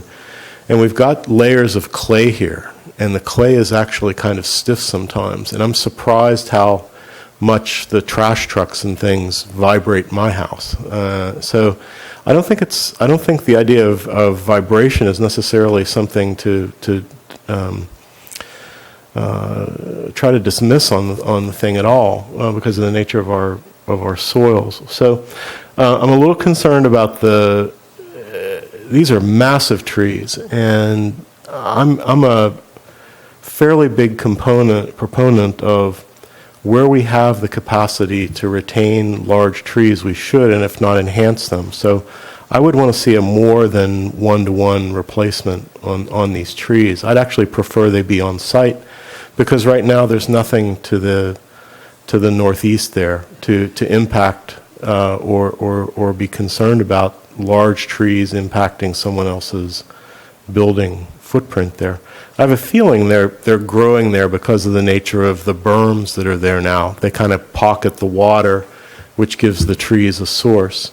And of course the ones are on the northwest because of the stream bed there that's seasonal. So I'd like to revisit some of the mitigation from the removal of trees on site. I think it's a fantastic parcel. I mean, if in all honesty, if I had children in this neighborhood, I'd be much worried about them getting on this site and the exposure to possible lead paint than I would during the construction that we're talking about. This is a real catastrophe waiting to happen for the child that's not careful about where their hands are and where they put their hands after they've touched all this stuff if they're on the site. The one question that one of the citizens raised I thought was fascinating too was this idea of the validity of the 1994 hazard study. Because I just know the nature of chemical contamination must have had some kind of change over there. Are we sure there's not? Are those things still valid? I mean, the jet fuel, what's in the bottom of the tanks, I just don't know what any of those reports said. That's way out of my area of expertise. But if I had a 30, 20-year-old report on chemical contamination, I'd be worried about the validity of the findings. Not that what they found was incorrectly identified, but whether the thresholds for what was needed to be mitigated at that time, or was considered a toxin or something like that, I thought that was an extremely important point. So I've got a bunch of questions, and to be honest with you, because we don't have the city engineer here, and given the nature of some of the commentary, I'd almost like to get a report from the city engineer. I don't see one in here. It was passed through him, the city engineer? Yes, they reviewed the project. I think given the nature of some of the comments, though, I'd almost want to think about perhaps letting him have another go at it based on the commentary we've had. I think this is a really big problem that will be fantastic when it's finished. But if there's anything wrong along the way, this is one of our most dense neighborhoods that has to take the brunt of it. So I'll just stop right there.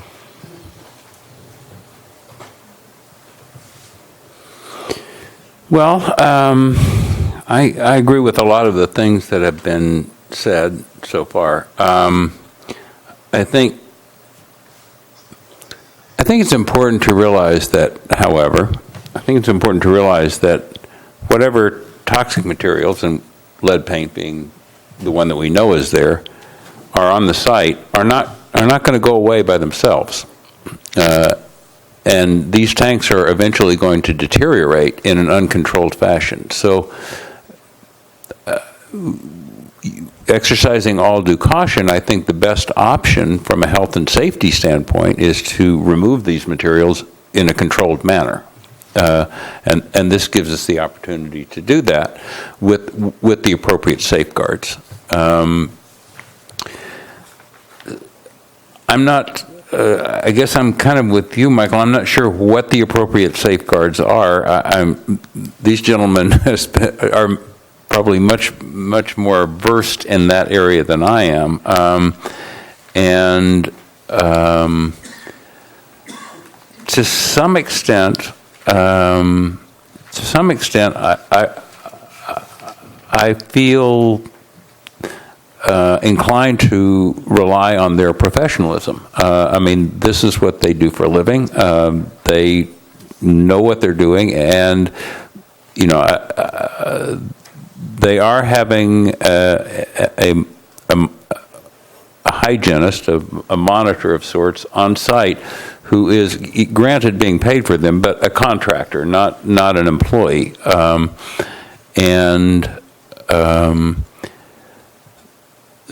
so just as the archaeologists that will monitor the cultural, any cultural resources that are disturbed, we kind of have to rely on the professionalism of that person, to do their job, because it's really kind of beyond the level of expertise of this commission to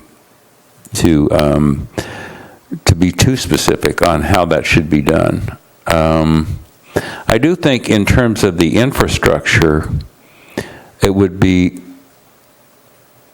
I think one of the wisest things we could do would be simply to document where our starting point is. I'd like to have, we're really not talking about a huge length of city infrastructure that's involved here. I'd really like to have a pre and post street inspection, probably with photographic documentation. That's typically how the Public Works Department deals with this type of thing. They would be taking and looking at and documenting, videoing, and that type of thing, the status of the street that would be utilized for the traveling of the trucks and so forth. That's typically what they do. And then would be compared after the fact to those to see if damage had occurred. And then obviously anything that was pointed out from neighbors and so forth would also be taken into consideration and reviewed as well as part of that process. Yeah. And perhaps a video inspection of any sewer lines that are underlying the route. If we don't have a recent one, we may have that may have been done recently. Yeah, I mean, so what sewer lines? You have the sewer mains that are running down the street, then you have the laterals that are going into them. That would be one heck of an endeavor to video all of the laterals on those streets, and yeah, you don't. And it's probably something that I was thinking of the line. I mean, again, we're getting pretty technical, but I was thinking of the line itself, assuming that if there's damage to the laterals, there's going to be damage to the main line. Is that not That's a reasonable correct. assumption? The connection, and that's not that big of a deal, Scott. You could do that through. You could video. It's a large undertaking, period. But yes, you can do the mains, but that's a large undertaking to do each one of the laterals. Was the point that I was making, because there's some homes on those streets, and it would take quite a while. No, I'm not talking about videotaping laterals. I'm talking about the videotaping sewer mains that are, and then you could see the lateral connection to the sewer main. That's because if there's going to be damage, it's going to be from the street out. It's not going to be happening at the homeowner's end of the lateral. So yeah, I mean, I would definitely, in going down that road, want to, engage our public works department. With that, I definitely not opposed to it. I just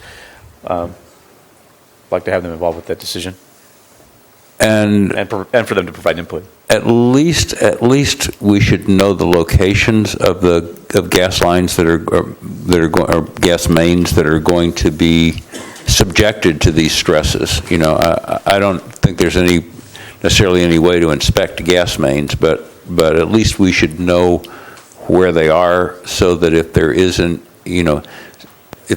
issue, they'll be quickly located. That's required to be on the permit they submit to building for their demolition. Right, Absolutely. but I'm talking about all utilities I'm need talking to be about shown. off-site. I'm talking about Off-site. on the route that's going to be traveled. On the travel route. Right. Okay, thank you. And that should be that. I mean, that should be a matter of public record. That should be recorded somewhere. I'm fine with removing the if feasible from the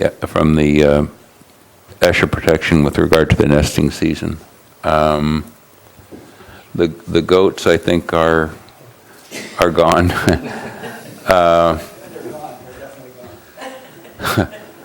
There. And I honestly think that the most effective suggestion I've heard tonight for ensuring that claims are promptly settled is the one that the applicant made, which is that we're not talking about stopping the demolition, because assumably the claims won't even be made until the demolition is done or close to done. But we're talking about any further development on the site would be precluded until all claims are settled. Because even if you set up a bond or a security fund, a surety bond, or an escrow account, at some point you still have the argument about who's at fault. You know what I'm saying? This way, you're making it the applicant's advantage to say, "I'm at fault. I did it. Let's take care of this and move on." So, I don't know. I mean, but it sounds to me that might be the best protection for the neighborhood in terms of any damages that are caused.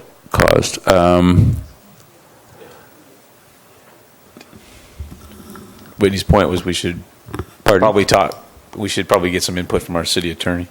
I can actually see some issues with that petitioning. So. City attorneys always have input, don't they? Yeah, they do. So I mean, sort of that. I mean, was one of the notes I made when it originally came up. I was like, interesting idea. Go talk to Joe Pannoni, city attorney.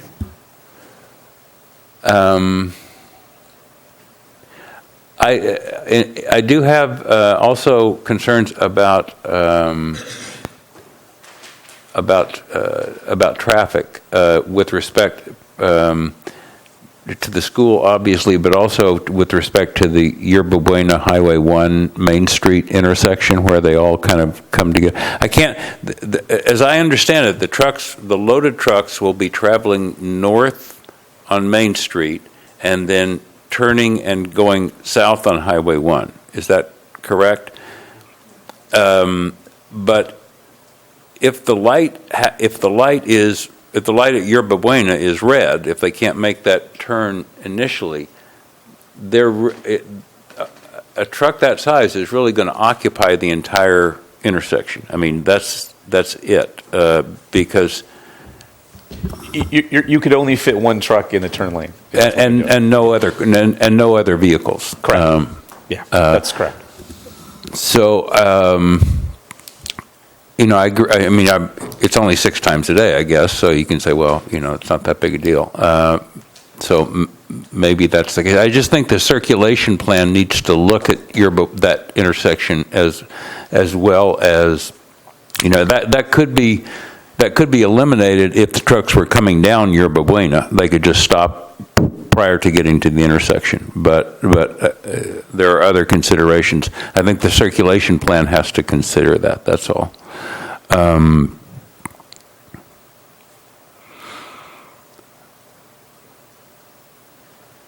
And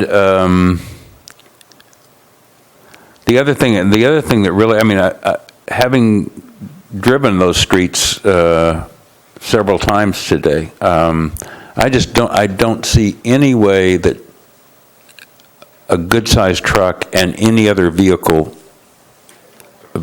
bigger than a bicycle could possibly pass each other on those streets. So what happens when that occurs? How does that impasse get resolved? That happens now there. I mean, if you have trucks from a construction site, you may have to pull over. I mean, people generally aren't driving really quickly. Right. If they are, then it's because it's clear. And right, and that's why I was asking about the choice of street, because to me, when I looked at it, it seemed that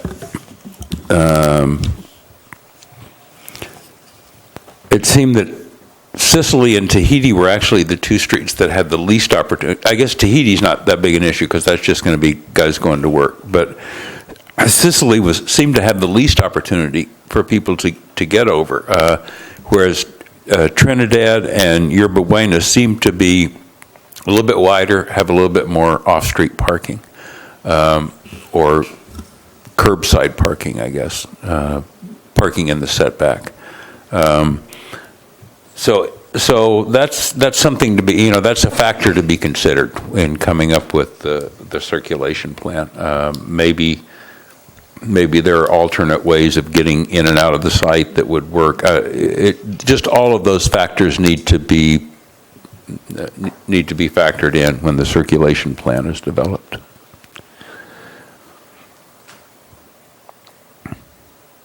So I think that's pretty much all that I have.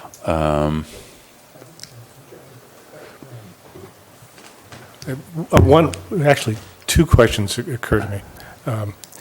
With respect to that 1996 report that essentially...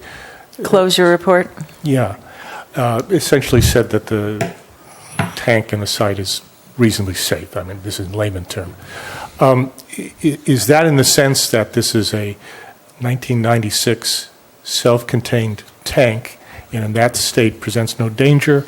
Or can you really extrapolate and say, and by the way, when you cut this up into pieces, it will also be safe? That's one question. And then the other one, after the foundation is removed, is it automatic that soil examinations are done, and who would do that?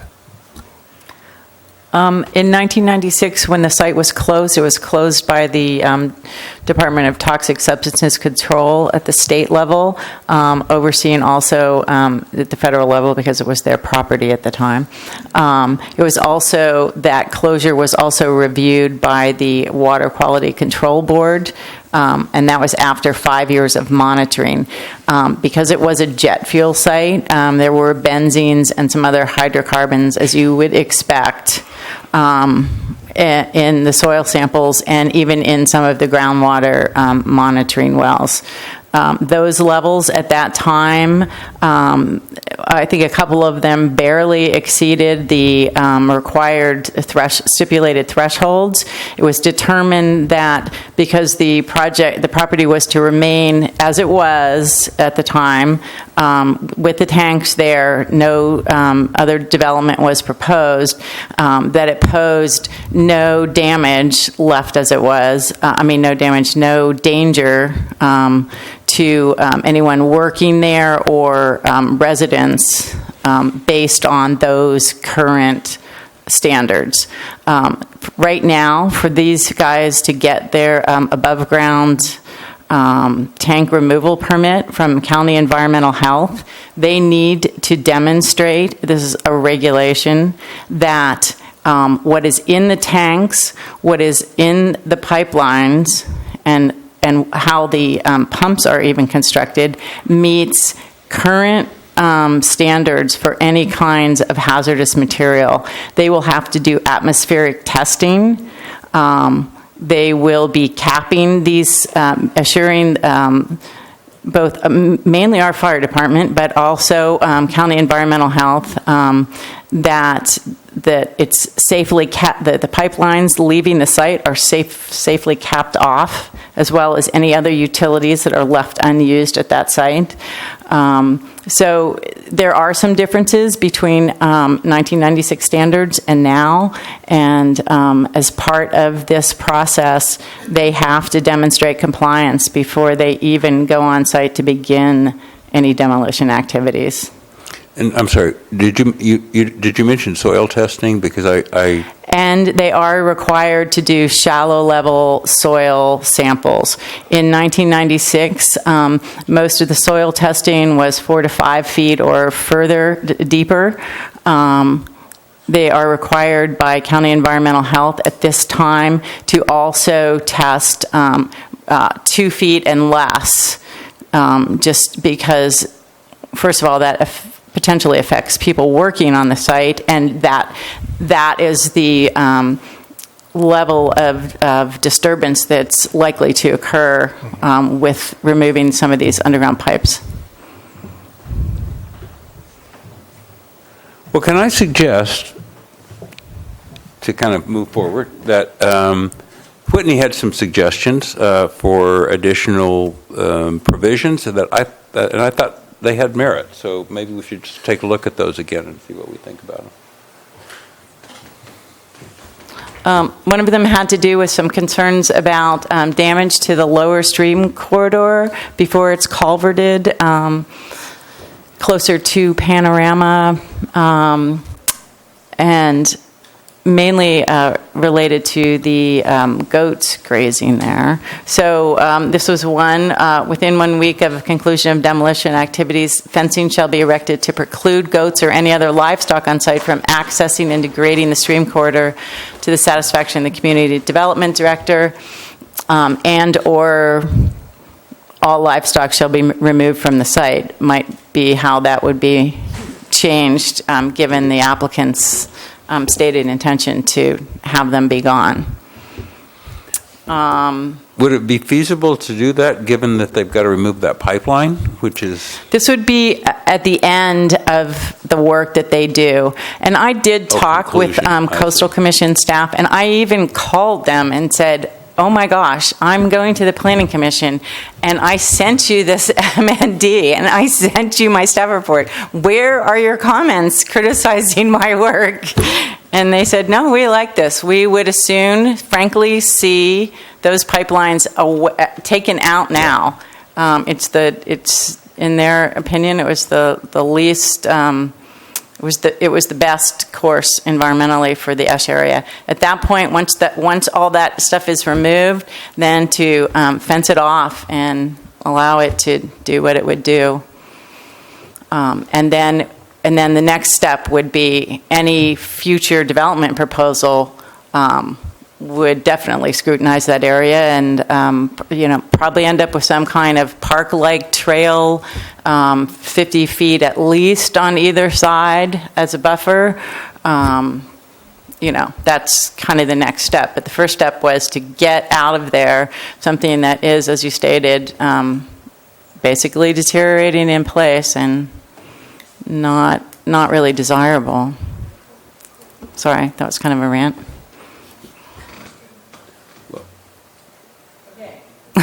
Moving on. But, Okay. What does everybody think of that condition? I just like to see it fenced so that nothing gets in there. People, animals, no construction activities. Once that pipe's out of there, we let it go back to whatever. ESHA is supposed to be an environmental corridor, habitat creation. So I would say fence it 50 Permanent feet. fencing? Well, I think we don't know what's going to happen next, but some kind of fencing. We've seen downstream from here, other owners abuse the ESHA in the past, and we don't want to see any more ESHA deterioration once we get the pipe out of there. Now, at some point, the mounding and the grading, that's going to be another issue that somebody's going to have to deal with as to what's inside that 50-foot corridor, because it's been classified as an ESHA, so that's going to be something in the ESHA that's being potentially altered. I would just say beef it up even more to say fence it with something that's acceptable to the community development manager to preclude access, trails, access, grazing, construction activities.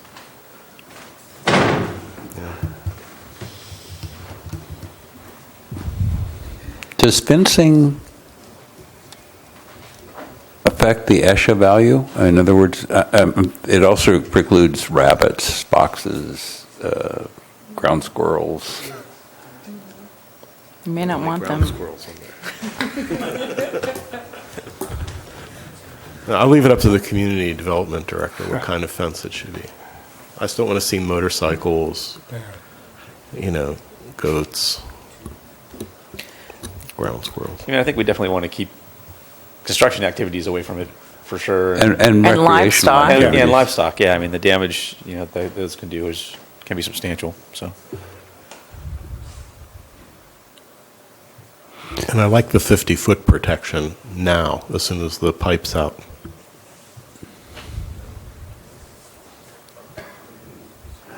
The stream corridor, so what you're proposing is the ESHA buffer, should protect the ESHA buffer. So are we kind of all concurrent on that? So Okay. fencing along the ESHA buffer, It's going to take it at least to the top of the berm. I think it's actually going to fall inside the berm on the north side, and I don't know if that's of any that's value. reasonable right now. Yeah, the top of the berm to fence from there down at a minimum, it's not going to be 50 feet, but I don't see any purpose in protecting something as an ESHA that's inside the pit where the containment was for the tank. So from the rim down to the ESHA for the time being. I think we could, we would just have to really look at that on site, quite honestly. And I understand what you're talking about.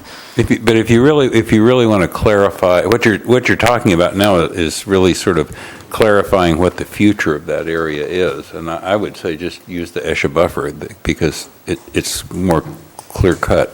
Yeah, I might be wrong. I think I was reading it wrong. From the pipe, it's less than 50 feet to the top of the berm. From the berm to the ESHA varies. It's probably more than 50 feet. So I would try to get the full 50 feet in.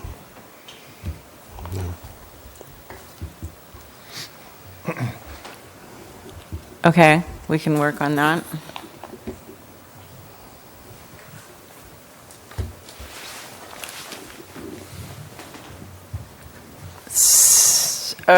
So you're looking for language right this very second.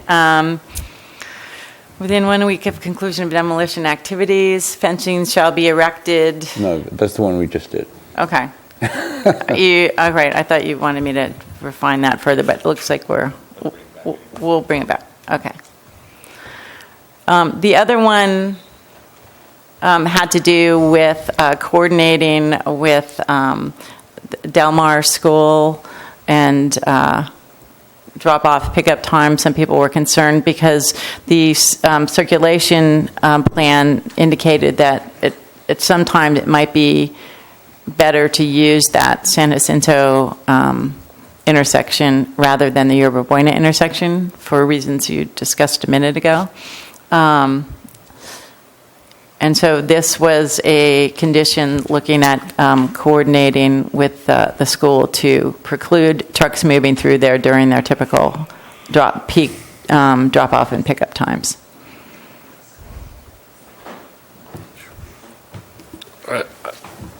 I don't think that should be even an option.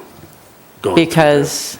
Well, several reasons. One of them is that area with obviously the traffic. If you go there, like anywhere around, school time or lunchtime, even a little bit, but also the trucks driving down Main Street. I keep bringing this up, and I've brought it up for years.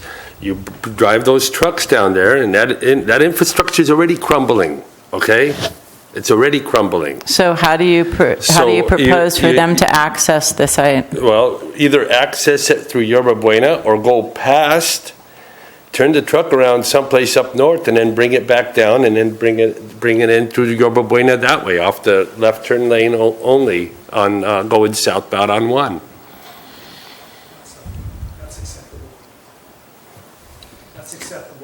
So, okay, limit access to the site for big trucks through the Yerba Buena Highway 1 intersection only. Okay, so that's what that condition would look like. That has that potentially limits the amount of infrastructure that's exposed. I guess it increases the exposure on that portion. In other words, obviously it's going to be more trips on that portion, but. Yeah, but that portion.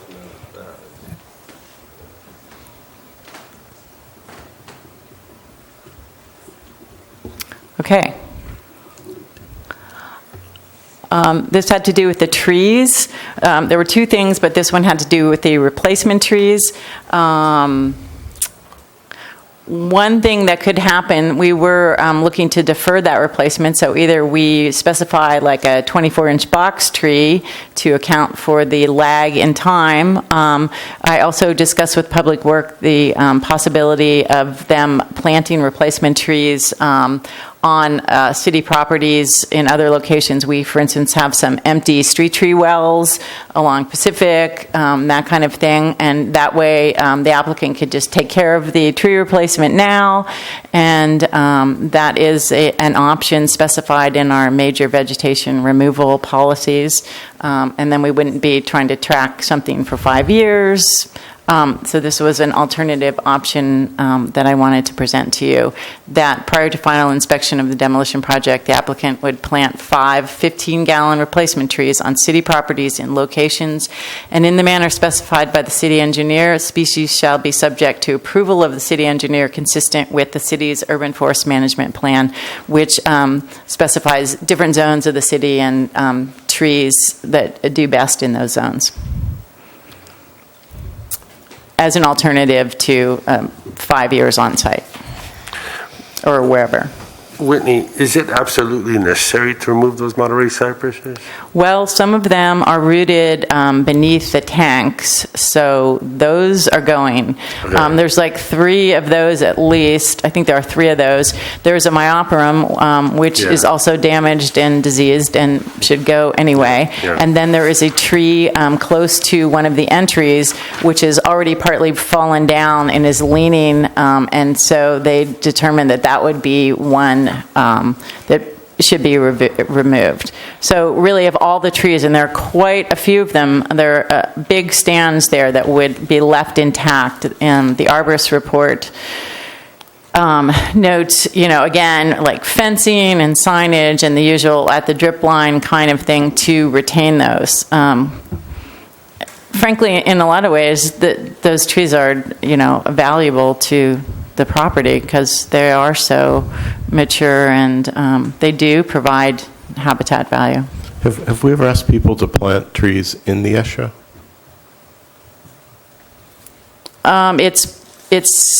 It could happen on a particular project, absolutely. In this particular case, you'll see that at the lower end, there are Monterey cypresses on either side, and then going further into the hills easterly, it's the that ash area is kind of overgrown the way you would expect it to be, with willows and elderberry and that kind of thing. Would it be fair to say that There's really not room, I guess I want to say, for more Monterey cypress, hardly. And you might want more variety anyway. But it'd be fair to say that if we actually did that and the applicant put trees elsewhere in the city, that really wouldn't impact how many trees were ultimately part of the ultimate development years from now. Is that correct? No, that would be a separate Totally issue different then. issue. Yeah. Correct. It would mean that you don't have to remove trees later, though, that you just put in, which is...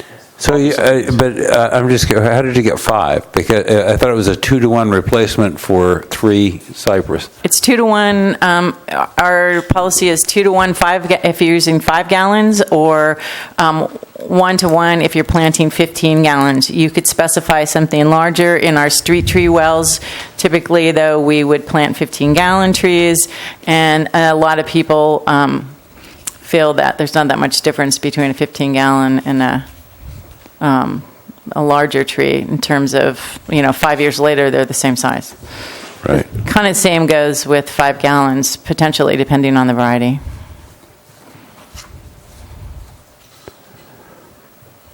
So I guess the question here is, do we want the 5-year, potentially up to 5-year wait, it wouldn't have necessarily be 5 years, and get them on site, or do we want them to be put someplace else and get them immediately? This is what, like I said, this is one of those sites to me that doesn't impact any other owners at this time. And if you have an ESHA, it looks to me like the ESHA at the northern part of the site is both, clear in terms of things that are after that pipe is out, it's clear. It wouldn't bother me to see things in the ESHA on the site. I'm not an expert or an arborist, but this is one of the few places I think that we have an opportunity to put them back in the site in the kind of habitat that would work. I don't mind asking for more trees because I think we lose a lot of trees. We're going to be losing the impaction mitigation of the site to the west, southwest, because of loss of some of these trees. So some of these houses are actually going to have less screening from the site when it's done. That's where the leaning tree is, I think. That only one tree really sort of, only that entrance tree would be like that. I think eventually that western side is going to be impacted by whatever is done in the future. So I wouldn't want to put a lot of things there. They're going to go. But I think that northern section might be one that could take some, and the eastern section too. Of course, there may be a reason that there aren't a lot of trees in the eastern section. I don't know. Along the ESHA, though, that would be seemingly the logical alternative to planting them on site now that would not be disturbed later. The southwest part of the ESHA looks like it undergrounds near that pump house, and it doesn't appear till blocks down the street. That's my guess. Right, it's culverted, yeah. Mm-hmm. Yeah. I mean, you could even look at opening that up with a future development project. You could, couldn't you? Mm-hmm, yes, you could. But that's then, and now we want to deal with the demolition plan. So if you were to on-site, I guess I would recommend that you're more in that upper northwesterly side. That's my guess. Yeah.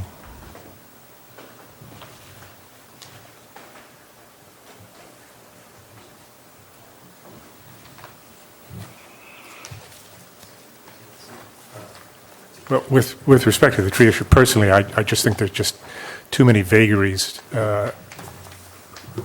once the tanks are gone, where to put trees. I would just opt to put them someplace where I know they could do some good and worry about the future in the future.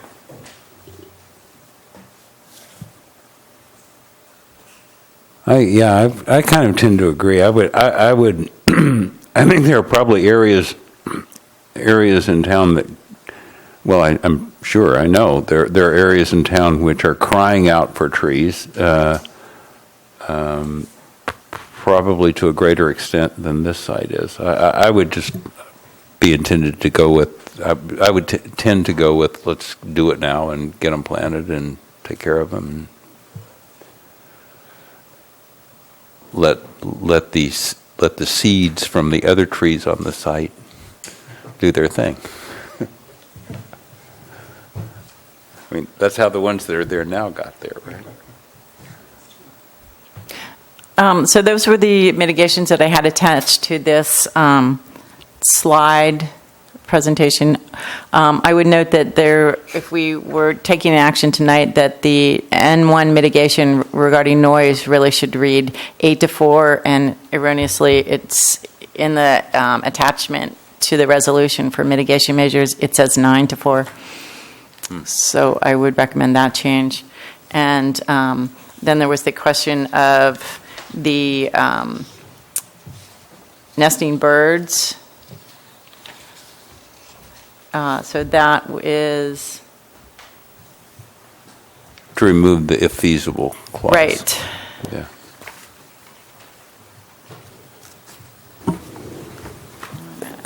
Whitney, on taking action, wouldn't it behoove us to... we have a lot of other stuff going on with, like, maybe you have to talk to this guy and the attorney and an engineer. And plus, with all due respect, there's people that are kind of off guard. I would like to see maybe, what we have presented, and then being able to bring it back, and then that gives the people a little opportunity to process and digest what we're talking about here. You know what I'm saying? Instead of trying to fast track it through. Well, I mean, oftentimes when they're relatively minor changes, we'll say, okay, write up the resolution and bring it back next time. We could say, put all this into it and bring the whole project back next time in a couple of weeks, And I think there's more. I think did you have more measures that you felt needed to be added to it? I think we're good now, but I have a whole lot of notes, and I have questions that you sort of had directed toward Public Works Department that I don't feel comfortable answering right now. Yeah, I mean, I would like, and I think each of us should do this. Say, if we're going to ask them to bring it back, let's make sure that they know everything that we want in it. I would like to see the pre and post inspections on the main sewer lines and the streets.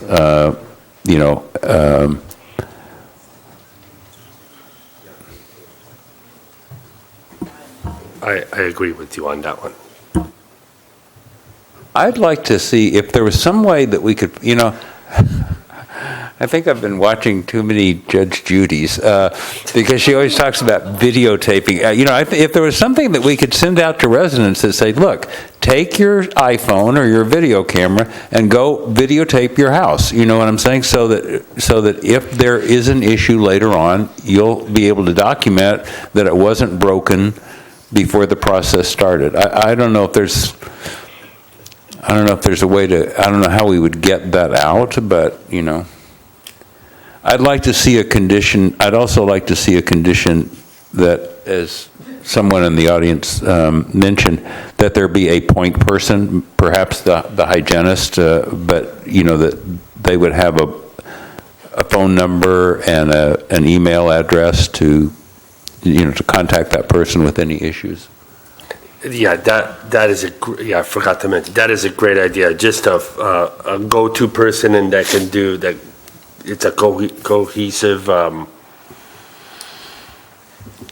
it. Yeah. And then the other reason. Oh, sorry. The other reason for bringing it back is what Scott was saying. This thing of making future development contingent on settling claims. It needs to be run by the city attorney on that. Yeah, I have questions about that. So. And if he has an issue with that procedure, perhaps he or she can suggest an alternate. That's exactly what I would ask him to do. So. Yeah, I'd really like in that consideration to look at the nature of a bond, because if that doesn't work, then I think the bond is the smartest thing to protect, because it shows the ability to be able to make a claim work. Yeah, that's actually the first thing I want to revisit with the Public Works Department is we rejected the bonding previously. Why did we do that? And noting the concern that was brought out, doesn't that seem like a good way to maybe resolve it? So yeah, we'll have that conversation. And I would agree with Michael in part because the definition of what a claim is, and who knows what the time lapse will be before further development gets to be really something significant. I mean, you can take someone to court for just about anything. Yeah. It doesn't have to necessarily be a valid claim. So, and I was going to just state the fairly obvious. In fairness to the applicant, when you would give them this encouragement to videotape, we would include the assurance that things are going to be done in such a way that we're not anticipating any damage to your house, but above and beyond sort of care is being demonstrated, so that we don't suddenly alert the whole neighborhood to the prospect that their houses are going to suffer ruin. And yeah, right.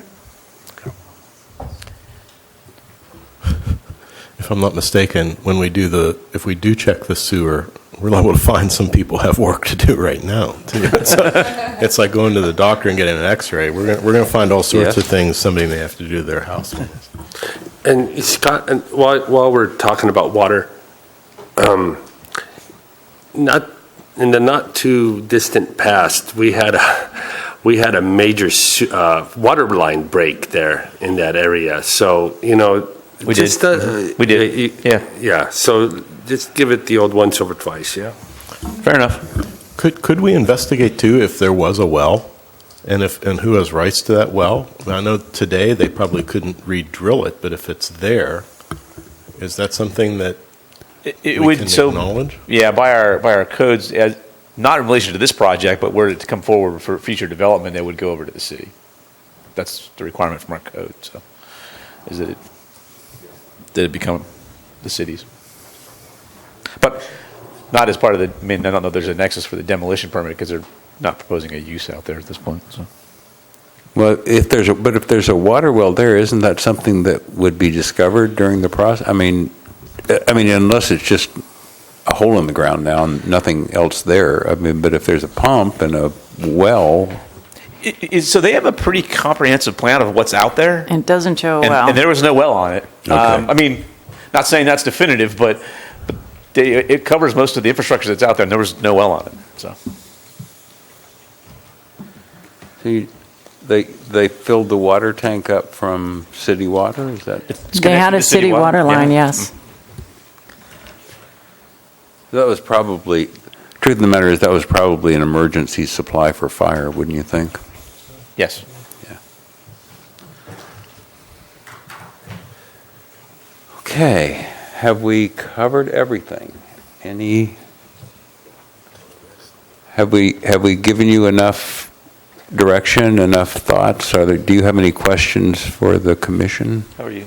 Are you good? I seem to have a pretty comprehensive list here. Yeah, I do too. So I'm pretty comfortable with what the direction and the questions you wanted answered. We've repeated them about a couple of times now. I think I'm pretty clear there. Yeah. And I realize you probably wanted a decision tonight, but I think by taking an extra 2 weeks, we can work out a better decision.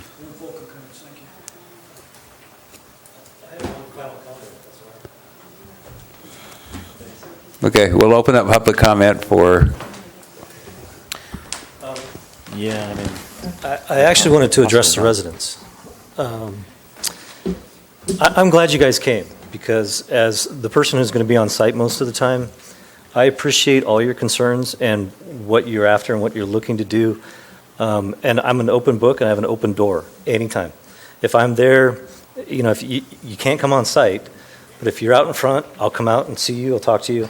And I'll have my email and phone number available to you at all times. So I just want to let you know that I get your concerns, and I'll be there to answer any questions you have. I know I'm not the one you guys want monitoring the site. I understand that, and I get that. But that doesn't mean that we're not going to do the right thing. So feel free to contact me anytime you want, and I'm sure that Chris feels the same way. We both have the same philosophy in that regards, and I think that's why he and I work well together. So I just thought I'd say that. So thank you for giving me that opportunity. Sure.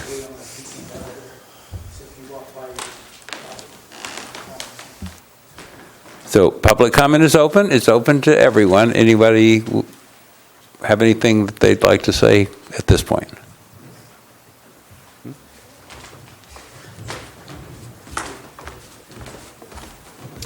Kristen Hedlund. I live at 498 Yerba Buena Street. So I've been here throughout the whole meeting, and so I have a list of concerns. I have grandkids. I live on the corner of Yerba Buena and Panorama, and I'm retired, so I'm home all the time. So I think that for me, I would be happy if there was some kind of enclosure when you go to tear down those tanks, because I do not want to have anything floating in the air near my children. There's kids that play in the neighborhood. I think they should be protected. And so if they were covered, I would feel real comfortable that I was not going to be inhaling anything. I think that when the trucks leave the site, they should be covered to make sure they don't have any debris flying through the street as they go to their destination. I think that when it comes to the trees, I've lived there 25 years, and the goats have been chewing on those trees. The trees have weakened, and some have died. And as far as replacing trees, I think that in our corner of Morro Bay, that the trees should be planted there, not on the south part of Morro Bay. I actually kind of would like to know what the plan is after they demolish the tanks. Are they going to build a housing development? I think that we should be informed. We shouldn't just have to sit and wait for the tanks to come down and then we get informed. I think we should have a right to be told what's going to happen. I think the sewers should be viewed. I'm concerned. I don't live down there where the proposed streets are, but I would be concerned that the sewers will have some problems, and people really don't have money to make repairs like that. I think that, let's see, what else do I have here? I would like to have a website where I could go to, and it would be posting updates on the results of the air quality and traffic and anything for the public to know what's going to be happening on the site with the project, if it's going to be extended and so on. And I would have to say that I heard about this whole project by the neighbors, and I went to the website and I did read about it, and I had a discussion with my husband, and he said, oh, well, those cement berms are going to stay. And so I come to the meeting today and I discover, oh, no, they're going to. So I missed that, and I think that people should be better informed when there's updates. When there's changes to the plans, I think the people should be informed. So I like the idea of the pre and post inspection of the sewer of the street before and after the project. Let's see, what else do I have here? I'm concerned about the wildlife that live up there. You know, the birds that nest up there in those trees. I'd like the project to take place when there isn't any nesting going on. Let's see. I will be taking photos of the area around my house in case there is any damage, because we had a project where trucks went up and down the street. This was, 7 years ago, and they damaged the street, but I was able to call somebody and they did make repairs. So my house sits on the corner of Yerba Buena and Panorama, and there is a lot of traffic that goes through there. So if there's an idea that maybe some of these trucks will intersect on Yerba Buena and Panorama, with all the traffic coming up and down that street, I just don't see how you would truly be able to get a large dump truck turning from Panorama onto Yerba Buena to make it to Highway 1. I appreciate all your time, and I appreciate all your comments. I actually like all your comments, so I want to thank you, and I'm very happy that this is going to be reviewed at a later date. And if we can be informed of that later date, that would be great. And once again, thank you very much for your time. I really appreciate it. Thank you. We're looking at continuing for 2 weeks. Scott? We were just talking about that. Oh, okay. About how 2 weeks isn't a lot of time. Right. No, I know. Yeah. So that's what we were sort of discussing, and I'm going to continue if you don't mind discussing for a minute. And Okay. Then we'll.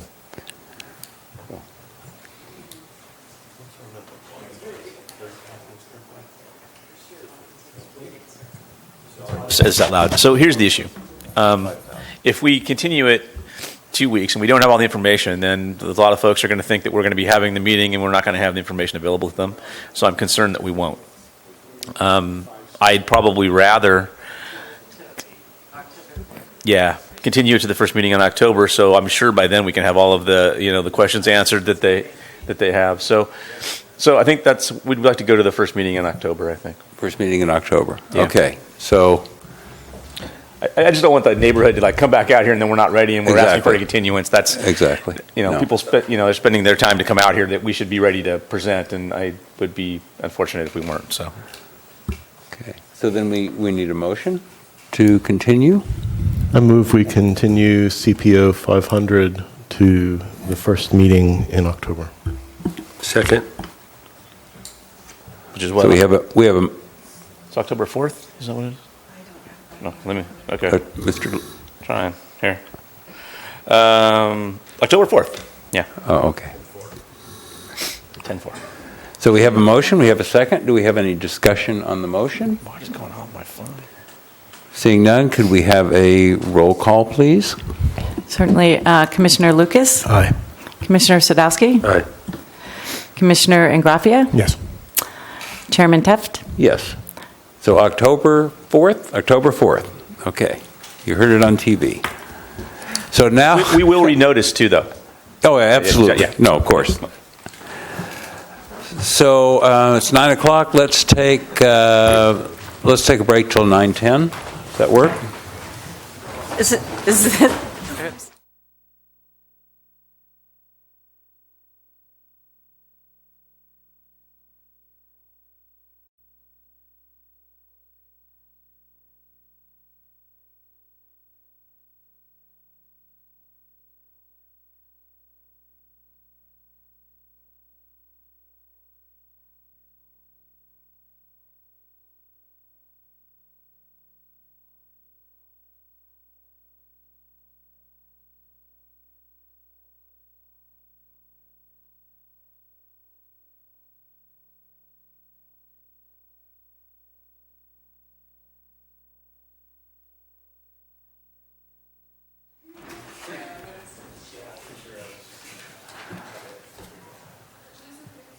Good evening, and we're back.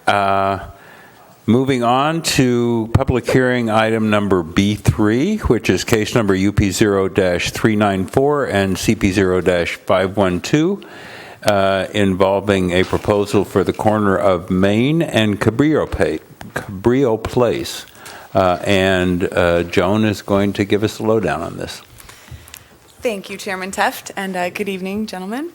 This next item before you this evening is, again, a request for coastal development and conditional use permit approval for a Verizon wireless unmanned telecommunications antenna located on an existing utility pole and the associated equipment cabinet located within the public right-of-way at the corner of Main and Cabrillo Place.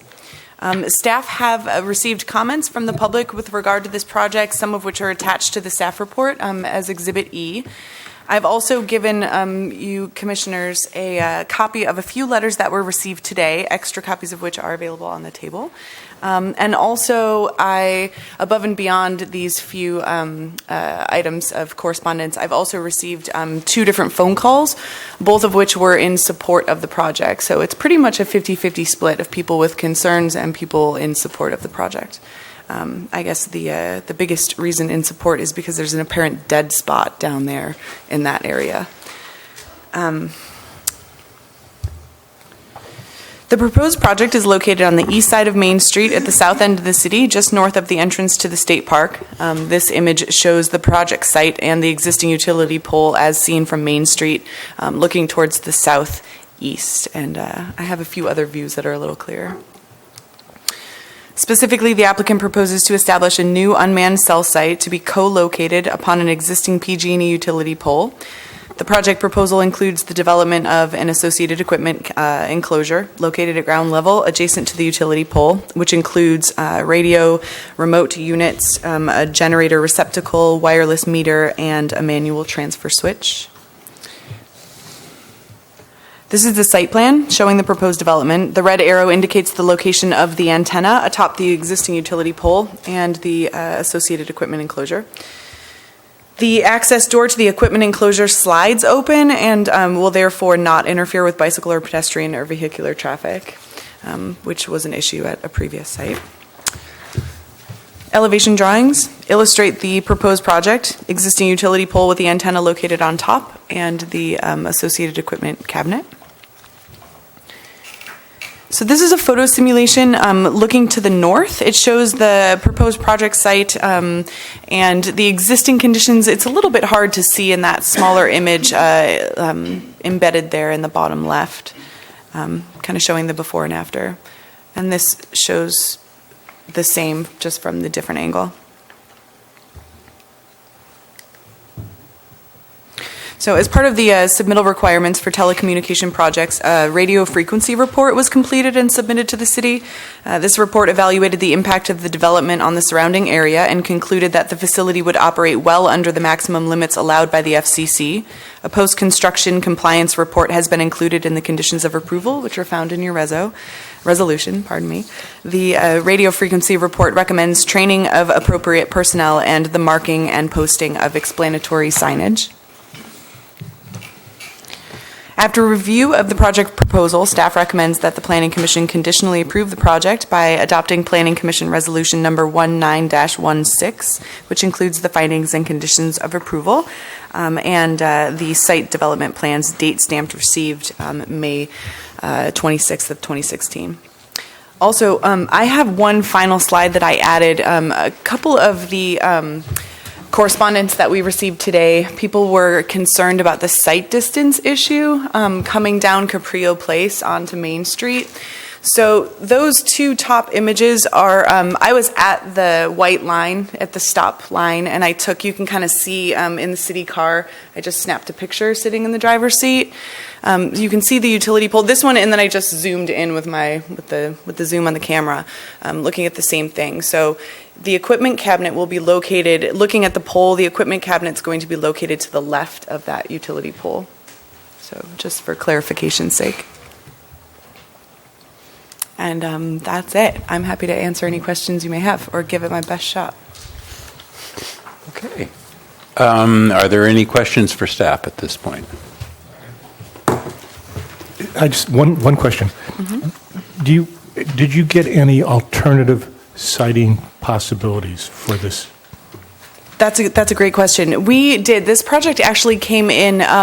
They had wanted to locate.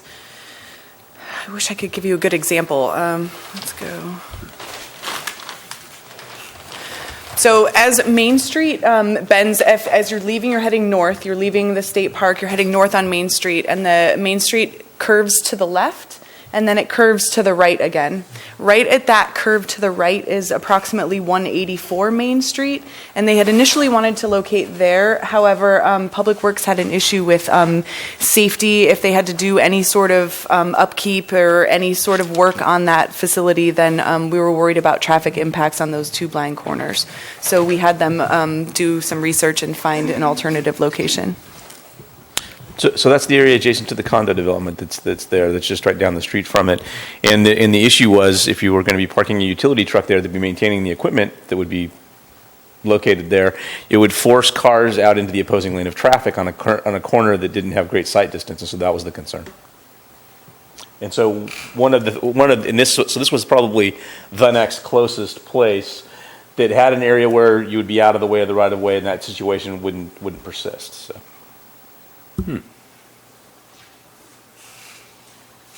Okay. So I'll ask then if any of the commissioners have ex parte communications to divulge? No? Then we will open the issue up for public comment, and we have the applicant's representative here to speak to it first. Good evening, Tricia Knight representing Verizon Wireless, and staff did a great job of summarizing the project. I am here after public comment and as you start to have your discussion to answer any specific comments. I did want to go ahead and pass out a copy of the letter. You've reviewed several of these, what we call these small cell projects, which are basically infilling. You've got your one macro facility up on Hillcrest on the PG&E tower that handles a lot of your major traffic. But what these do, and what the letter from the police chief will attest to, is that these allow for that in-building coverage. For example, if someone's using their cell phone to call emergency services, your in-building coverage in a lot of your immediate residential areas is very sketchy, and this letter attests to that. So I'm just going to pass out a copy for your own information.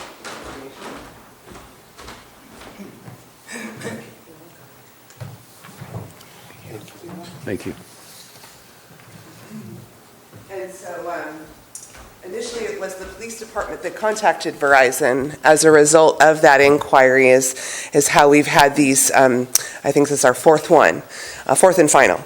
And so with that said, we had started at that pole that Joan had mentioned, and we ended up moving to this pole, which we think is a better location.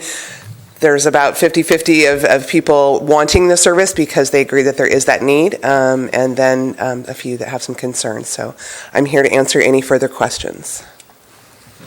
Thank you very much. Welcome. Yes, sir.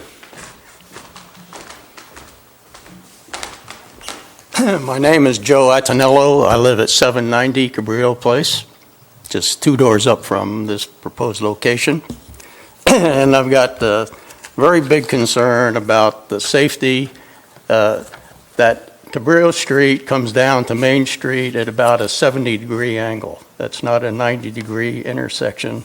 Plus Piney Way comes in. That's a screwy intersection as it is right now anyway.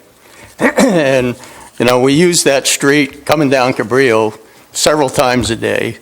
And right now, it's very difficult, even now, when you get down to that corner, you have to actually look past 90 degrees over your left shoulder to see the cars coming north on Main Street out of the state park. Okay? And if you put a box down there that's 6 feet high, 5 feet wide, and 13 feet long, quite frankly, I went back down there again today in my truck, and that would definitely block the view of oncoming traffic on Main Street, and there's a lot of it. And it happens all day long.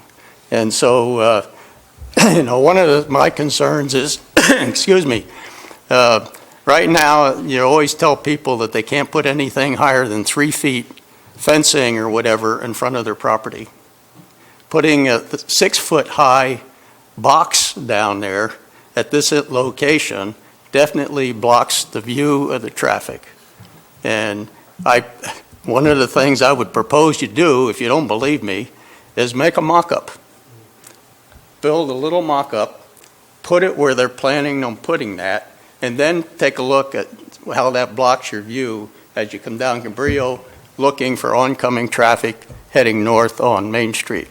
And I think you'll definitely find that that's a real issue.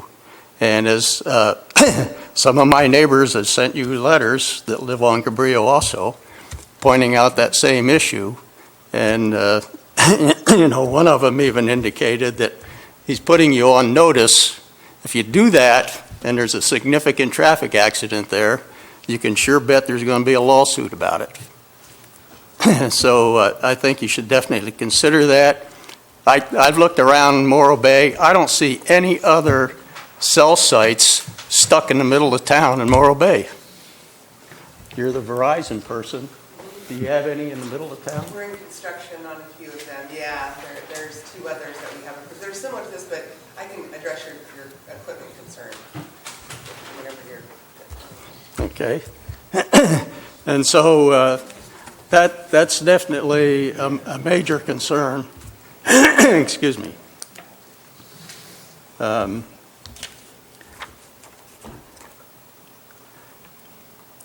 And why can't you consider other locations other than sticking it right on that corner? You could go up on top of Black Hill, up there by the golf course. You got a direct shot down over all of that area of Morro Bay on the south end of town. And then there'd be no impact on anybody. And there's two existing water towers up there. There's even some existing antennas located at the one water tower up there. So, as far as getting reception to it or whatever, I think that speaks for itself, that you already have antennas up there that operate fine. And so why couldn't you, rather than put it right into a neighborhood, very close to all the houses, plus blocking that view, instead of having it either located like very near the, like at the state park entrance, that similarly wouldn't block anything. If you were down there by where all the eucalyptus trees go on State Park Road up to the golf course, you could and that's only a block away. You could put it down there and it wouldn't be interfering with any traffic pattern or anything else. Or, like I said, go up to the top of Black Hill and put it up there. And I think any of those other sites would certainly be more suitable and less of a hassle and less of a problem and a potential hazard of traffic problems, putting that on the corner of Cabrillo and Main Street. Thank you. Thank you, sir. And I'm sorry, did you? So maybe you can help me too, Scott and John. Are there site distance rules as far as, if you pull up to here, that you have to be so far from, does this comply with that, I guess is my question. Has that been looked at? Okay. It does, yes. It's Okay. 17.48.210 Okay. of the zoning ordinance. Okay. Talks about corner sight line distances, and this does comply. Okay. And so the reason there's the fence, which is a little bit taller if you look in your elevations of your drawings that are included in your staff report, is we started with bollards, just like you would with any other accessory equipment for a utility, whether it be electrical meters or whatever. And Public Works came back and said no car stoppers around these things. And so we came up with the fence idea, just thinking that it integrated better aesthetically. However, we could work with Public Works and find out something. It sounds like we just need something to be around the equipment in the event a car was to come in that direction. But we could potentially addressing his concerns. If he's looking 90 degrees, he needs to be able to sort of look through it. And if I've got a wood fence, that's really not going to help that. Even though I'm meeting those line of sight, we could work with reconfiguring that equipment a little bit so that we don't have that 6-foot tall element that he's referring to. So that's just something to consider. One thing I did neglect to mention is there's a condition of approval that's been attached to these cell site projects, and it's condition of approval, planning condition, I believe it's number 8. Yes. Yes, number 8.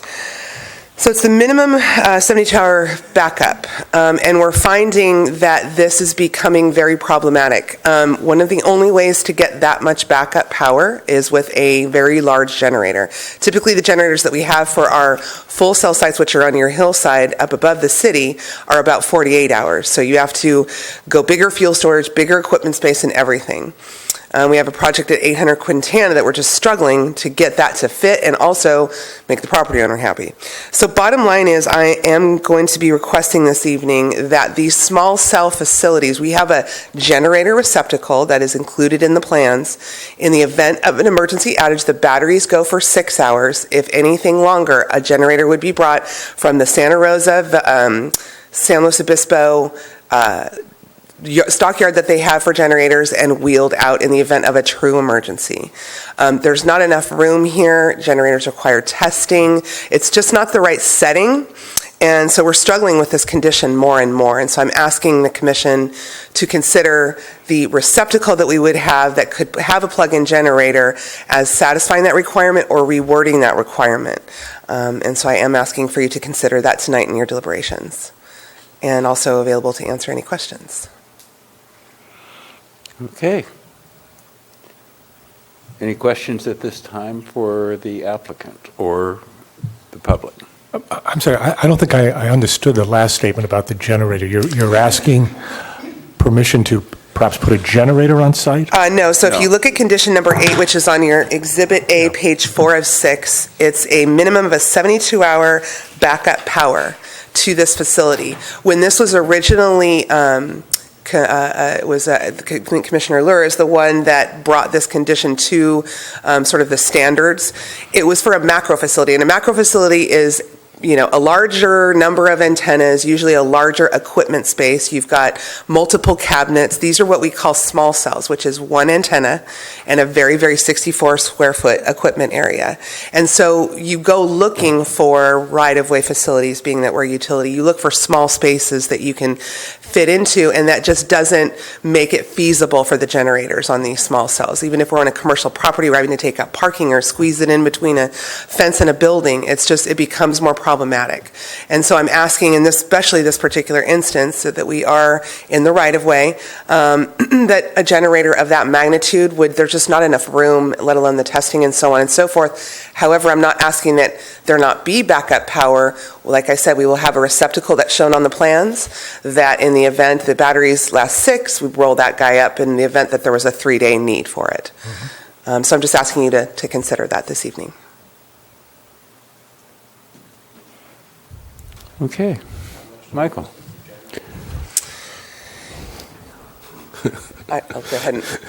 Ms. Knight, did you, I don't know what you folks are looking at in terms of long-term power backup, but is it possible to look at something like a lithium thing, like the power wall that Tesla has? I mean, that's in the conversations that I've had to date, it either takes a very large bank of batteries, so you've got 6 go into 72, that's just a very large bank of batteries, and then that's also you've got all the electrolytes and everything inside those batteries, so it starts to get large in volume.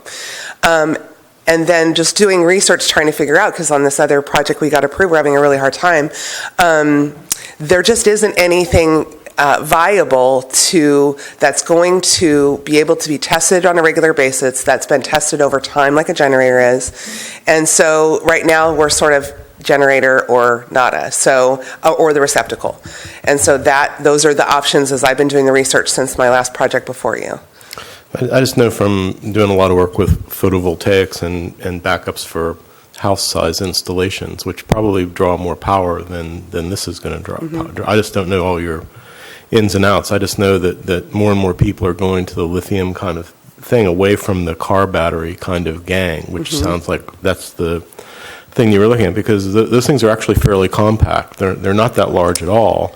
And it's a matter of whether you can get one or not, because they're being bought up as soon as they're manufactured right now. Yeah, and I've been doing more research to find out what we can do or what's being done. They use solar panel on remote facilities that don't have power. I'm not saying I'd say you draw it off the main power, but you'd store it there. Store it in there. Because it's just a much more compact thing, and it's silent, unlike the generators.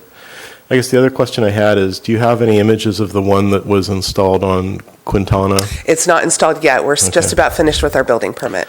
Yeah, because I think that's a lot of the questions that came up were aesthetic, and it's really hard to read the piece that you're talking about here, which looks like kind of pickets, I guess. Yes, it would be. Yeah. Yes, it would be like a picket wooden fence was what we had envisioned in the photosims in your packet. Is that the similar kind that you have down in Quintana? It is, and that's just only because we were wanting to the goal in telecom is to screen your equipment.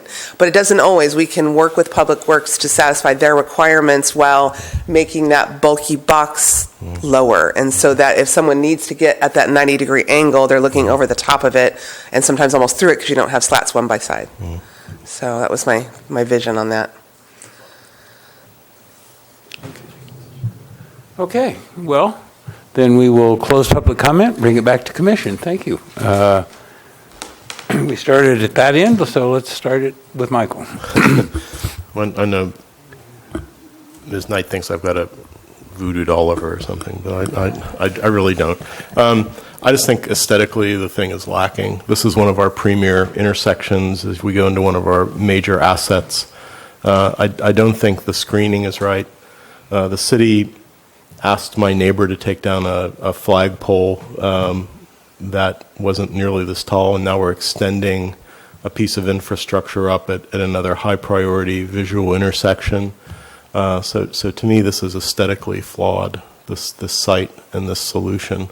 I don't like the idea of backing away from something we put in before in terms of the backup power. I think there's other solutions that could be looked at.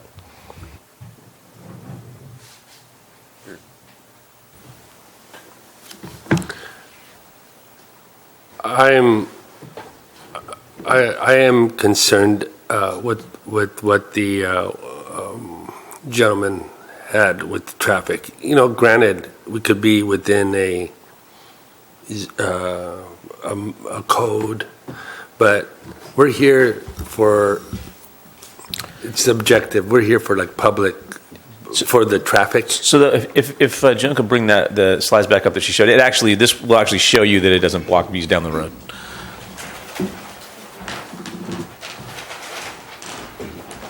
So here's the pole, and Joan, which took these pictures, is sitting at the stop line of these, and so it's going to be located over here. Mm-hmm. Yeah, so over here. Mm-hmm. So you can see down the road. It's not in the viewport looking down the street. Oh, okay. Yeah, and Mr. Joe is right. I mean, you can see I was turned in that intersection is a little difficult, if you will. You do have to turn in your seat quite far to make to see down the street. I mean, you can see that I'm taking a picture of the door lock that's almost by the, okay. You know, so I mean, you got it. are definitely looking, but where that cabinet is going to be is not going to make a difference one way or the other. I'm not sure I agree, because if you look at the drawing, the unit is in front toward the car of the pole. And so I would contest that it's on the left side of the pole. I think it's advancing toward the right side of the pole, because it's moving towards you.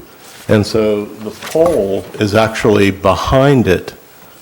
And so I think if you were on the street itself, it would be to the left. But I think when you're pulling up to the curb, I think it's actually the corner of the enclosure, let's see if I get it right.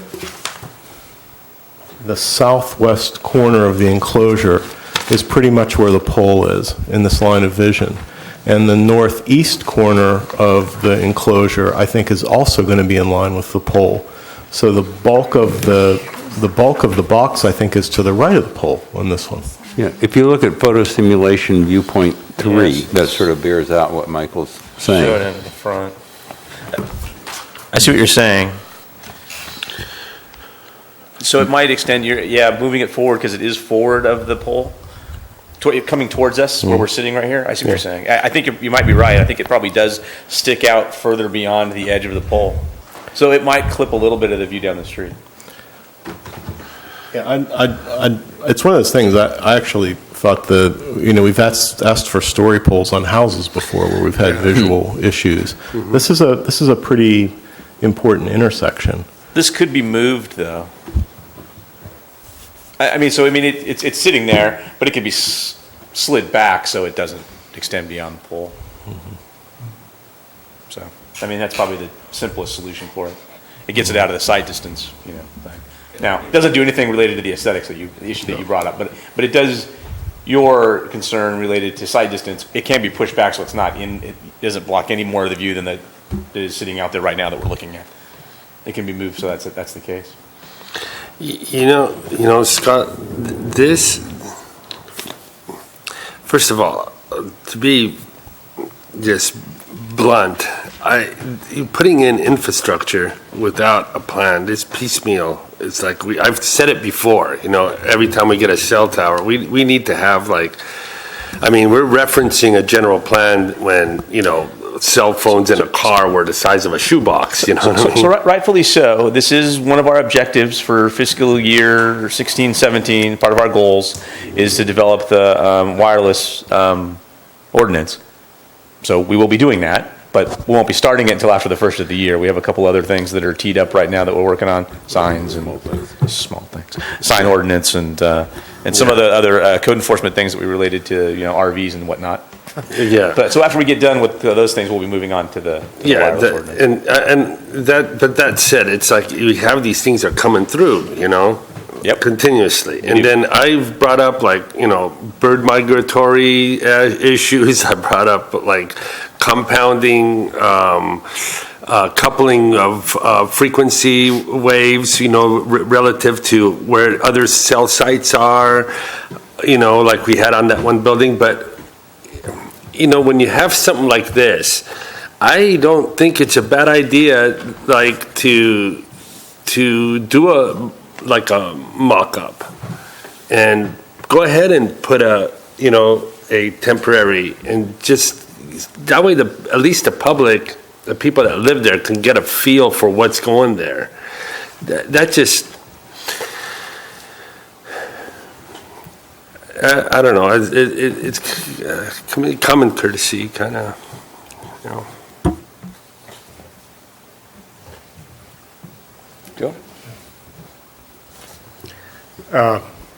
I'm really enthusiastic about the prospects of increasing cell coverage and the ease of cellular communication and all that. But I have some specific problems with this and a couple of theoretical, so I'll try and be as brief as I can. I agree with Michael. This is a really scenic and attractive part of the city and open. And the proposed installation, I think, really stands out in that location.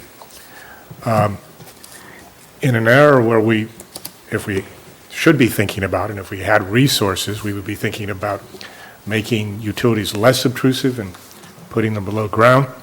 But here we're making them more obtrusive by adding 10 feet and then the service structure, 10 feet to the pole and that. So I think we're headed in the wrong direction. That cabinet business is large, too large for that location, I think. A couple other thoughts. And I fully appreciate how we cannot entertain health concerns because it's been preempted by the federal government in terms of the health standards. And this certainly meets their standards. However, it's indisputable that property values are affected by these installations. And you can argue it's based on maybe an unwarranted perception that they're not safe. But nevertheless, the values are significantly affected by a perception, and perception in itself is a very large percentage of any valuation, particularly real estate. So these homeowners are losing value by virtue of these things being put in close proximity to their homes. And I would wish that the carrier would take that into consideration, perhaps in compensating in some way. I'm not quite sure how that should be acknowledged, but it's beginning to approach kind of a taking of property without, one could argue, without even due process.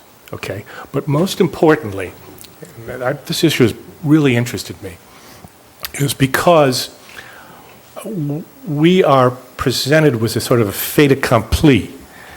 This is the location, and we should decide whether we should put it there or not. Now, undoubtedly, the applicant had its engineers contemplate 2 or 3 or 4, a great number of them, and then came up with a suggestion that he presented to us. But we're not privy to that information. And I'll say it again, as I said before, the interest of Morro Bay in the community may not be synonymous with the interest of the carrier. And so I would like to know what some of those considerations were that went into the decision to put it here. By that I mean there's engineering input, and there's probably operational input. What would it cost to build a tower if we needed to build a tower?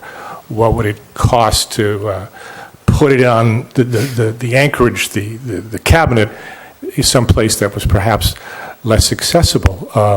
what are the public relations considerations if we were to put it in some portion of the community where there would be significant obstacles? So we're not privy to that. So I'm going to say, here's a location I'm not satisfied with. The carrier could come back and present the other alternative sites that were discounted to us, and we could consider those, or we could simply take the approach of, we're not satisfied with this, so bring us another one that will more closely meet our needs. That's what yes.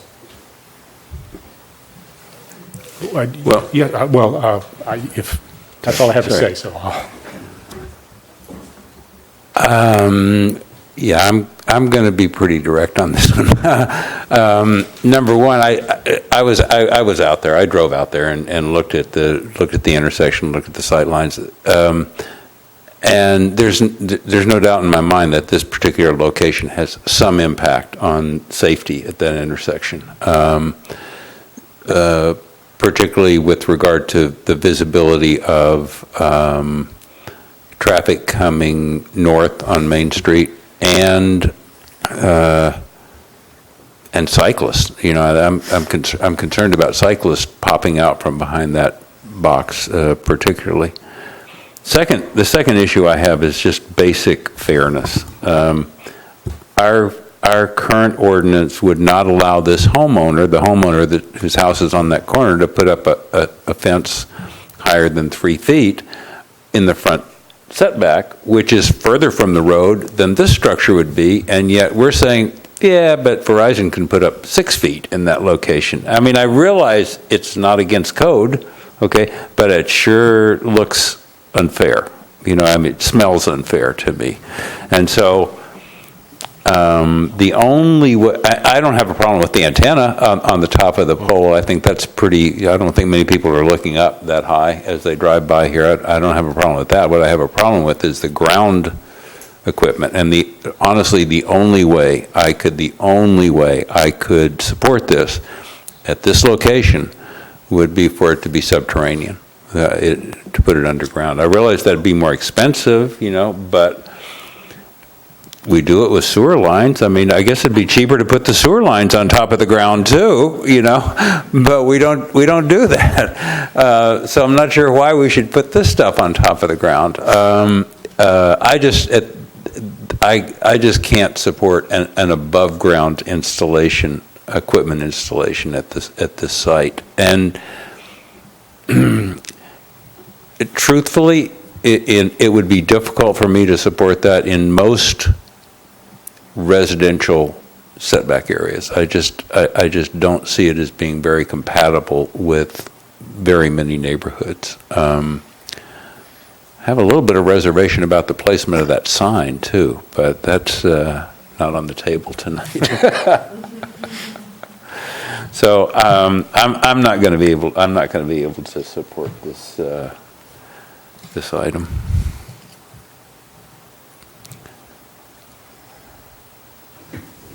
Yes, one thing. Did we at one point we had a screening of sites with Public Works?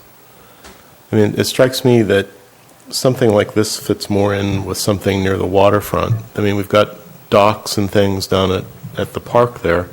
I'm just trying to look on Google Earth, and the two things that pop out at me are the golf course clubhouse and then the end of our park system there.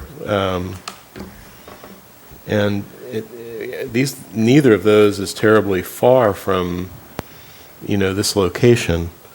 And there is a pretty dominant view of that pole when you leave the state park and are coming north on Main Street. But I think we have to take that into account, because that pole is very distinct on the skyline there as you're coming into town.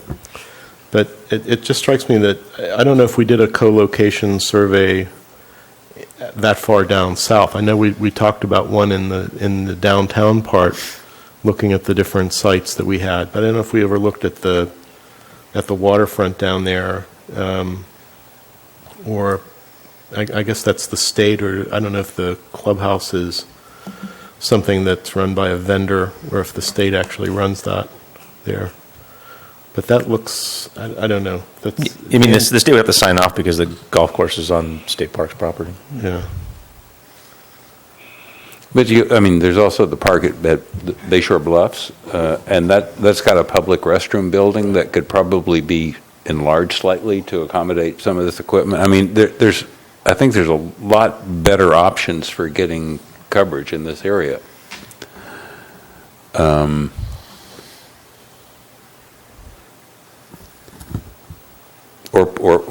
go underground. I mean, that's an option. Can we ask Tricia a question? I'm just curious if she knows of any other sites they considered over here, because when we were kicking this around, they didn't want to go here. So, I mean, maybe they looked at some other ones. I'm not sure. So the way that it works, and so we submitted an application on a completely different pole, as they described earlier, went all the way through that process, get it up close to hearing, and didn't make it any further. So then we go and we do all this work. City directed us to this pole. We go, we look, you have to talk to the utility and make sure there's enough separation from the lines. The biggest problem is equipment in the right-of-way. This happens to be perfect because there's room, and that's why we were directed there. It's either putting all of the equipment on the pole. Verizon doesn't vault for not just cost reasons, but for leakage. They have a lot of problems with leakage in their vaulted equipment. I don't know what that is about, but that is the issue. So they do not vault. And so, the problem right now really is, as you brought up, is that you don't have a wireless code. We're working within what we're given. And I don't know if you remember the attorney that was here that gave a pretty lengthy presentation on telecom acts and laws and everything, but as a public utility, we are allowed to and encouraged to locate in the right-of-way and on existing utility poles because we are a public utility.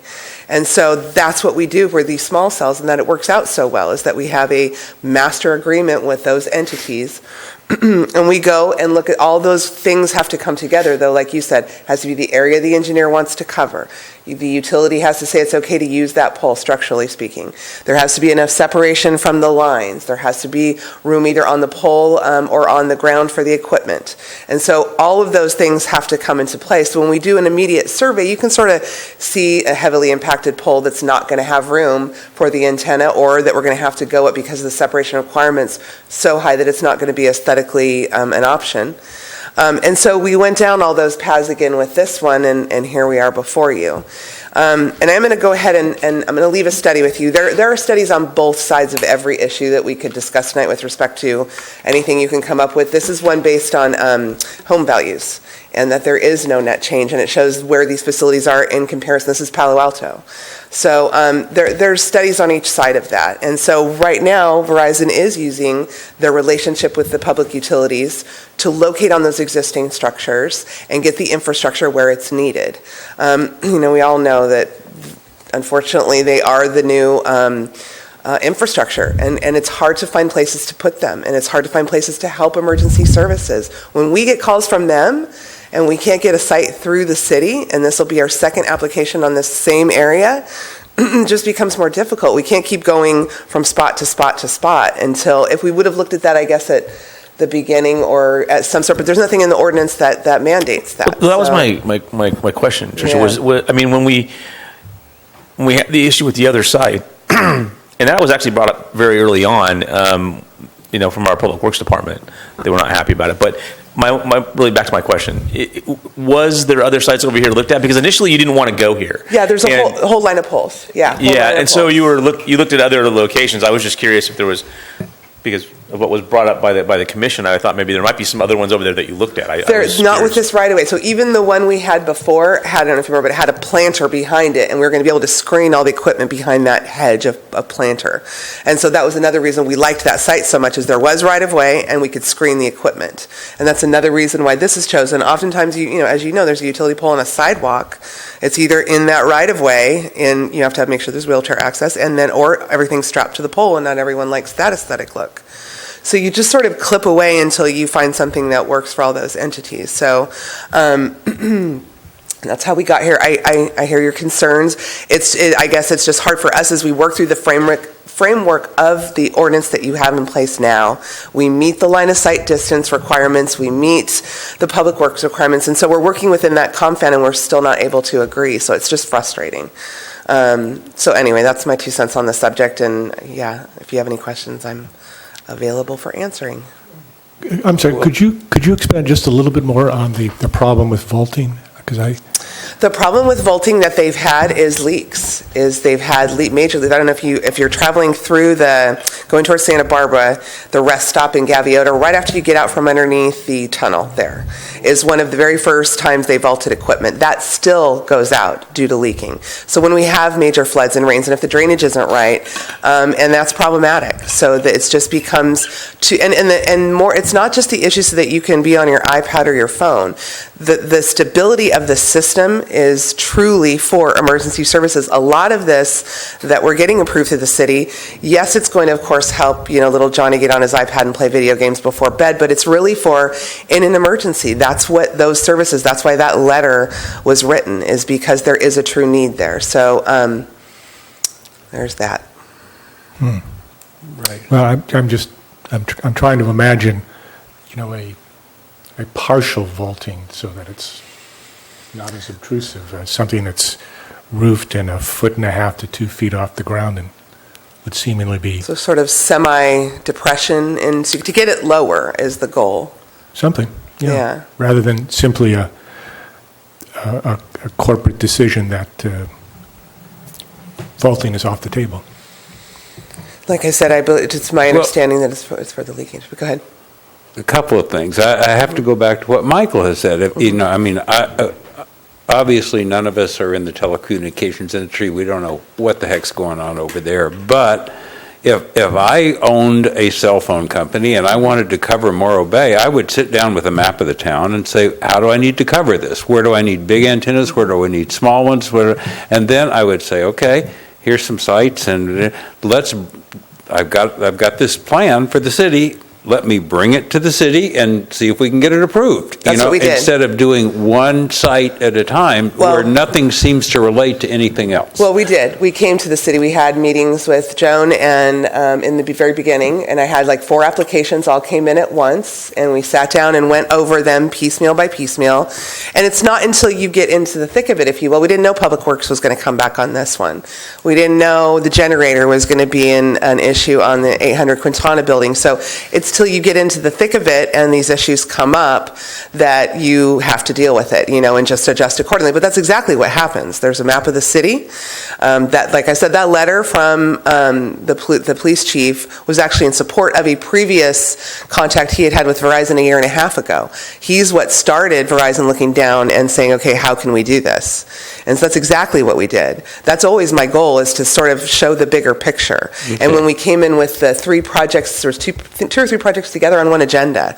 We sort of had a map that showed, and I apologize for not having that tonight, that probably would have been helpful in showing how this fit into those other sites that you've already seen. But that always is the goal, is to sort of make sure there's a master plan and not just doesn't look like a whim of fancy. Right. And I don't think that's been shared with this commission. I don't think that it has. The last time you, right, Joan, I want to say we put together a map showing the facilities that were proposed in the city limits. I believe, do you remember, it was Cindy's project. Was it 800 Quintana? I think it was 800. Was it the 800 Quintana project? I believe so. Because the 2 went on one agenda and then one the next, so they were sort of 3 in a row. Okay. Right. So, but yes, that is what Verizon does. They start with that grand plan and then move forward. Well, maybe we need Chief Nichols to get together with the mayor and give these guys the tools so we could have that plan, because you're doing it from your end, but we need to have that infrastructure in our general plan, because we don't. We're just doing piecemeal right now. Certainly appreciate the comment. It's why it's one of the objectives. But you do have to review things underneath the codes that are in place, the policies that are in place when the applications come before you. The other thing is, in all fairness, okay, I think this is to my recollection, this is the first one that we have really reviewed in a developed residential neighborhood that was external. The other ones that we've seen have been concealed in church attics and stuff like that. Right. And so you haven't had the opportunity to get any feedback, on what we would consider to be appropriate in developed residential neighborhoods. You'll probably see more of these due to that right-of-way agreement that Verizon and other carriers are going to start utilizing. It's just, if you think about it, you've got, if the utility poles go away one day, and I know you've got lines of them that are, and they're slated, and we stay away from those for obvious reasons. But if this goes away, we go away. There's an agreement that if this ever undergrounds, then that service at that pole goes bye-bye, and we have to find a new home. So these right now are existing structures that satisfy that requirement. And so it is, in all honesty, most ordinances, as they are written, require you to rule out any existing structure first, and that includes utility poles. And so that's how we get to where we are trying to locate on these utility poles. And they are in residential neighborhoods because that's where that boundary is in that letter that the fire chief refers to, is in between the outskirts of your city and the innards of your city. I'm not trying to be flippant, but have you looked at having a boat? Having a boat? And put it on a boat and moor it in the harbor and hit the whole side, and it's on a mast instead of... I will honestly say I have never thought of that. I will have to bring that up. No, I don't know the logistics of that. I mean, power, you'd have to microwave fiber. Yeah, I'd have to look at that. I don't know how much you've got connecting these things, but it seems to me like if you can power a boat, you ought to be able to power... I know, but what about in a tower. storm if it capsizes? I don't know. There's all kinds of what ifs on that. Something to think about, though, for sure.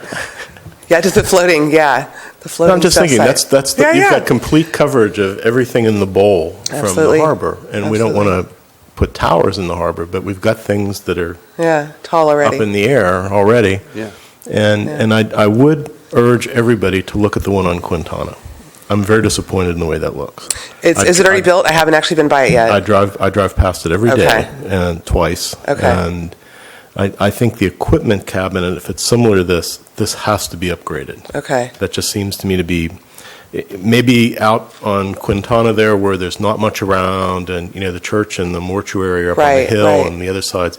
Maybe you go past it down at the road level, but you're much more aware of that height on Route 1 than I thought. And since this is in a especially important part of the gateway threshold into town, that's why I want to try to protect the neighborhood from the visual impacts of some of these things here. Well, I'm liking the half vaulting kind of idea, though, if that's an option. I don't know. Or just like, what do they call it, depression, or what do they call that when you excavate to drop it down so it's not vaulted, but it's below grade? It looks like you've got a little bit of a hill there in the ivy. Yeah. And it wouldn't surprise me if you couldn't be at curb height off of the road and maybe go in 3 or 4 feet. It's a retaining wall, not a vault. A vault has pressure because of the surrounding water the compression and things like that. yeah. But maybe you could drop it. I don't know how deep the ivy is there. I don't know if that's 2 feet of ivy, 3 feet of ivy. I don't know what I'm really looking at there. But I bet there's at least 2 or 3 feet of into the ground before you even get down to the curb or sidewalk. What would be the sidewalk? There's quite a bit of room there, definitely, to play with. And it maybe could be dropped enough that it could be concealed with low-level vegetation, or the ivy would grow over it eventually, or I don't know. But the other question, honestly, has anybody talked to the guy that owns the house there?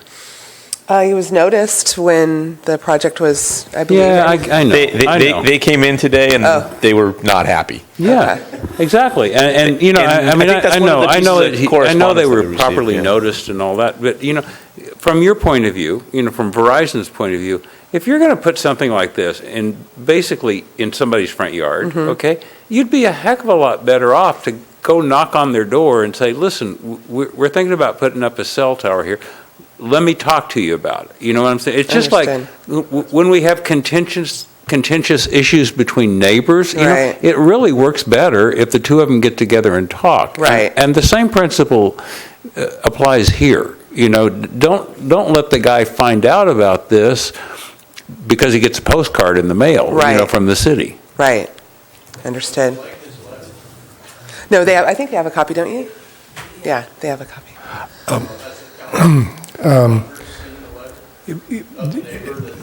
The commissioners were given a copy of the letter from the homeowners adjacent to the proposal.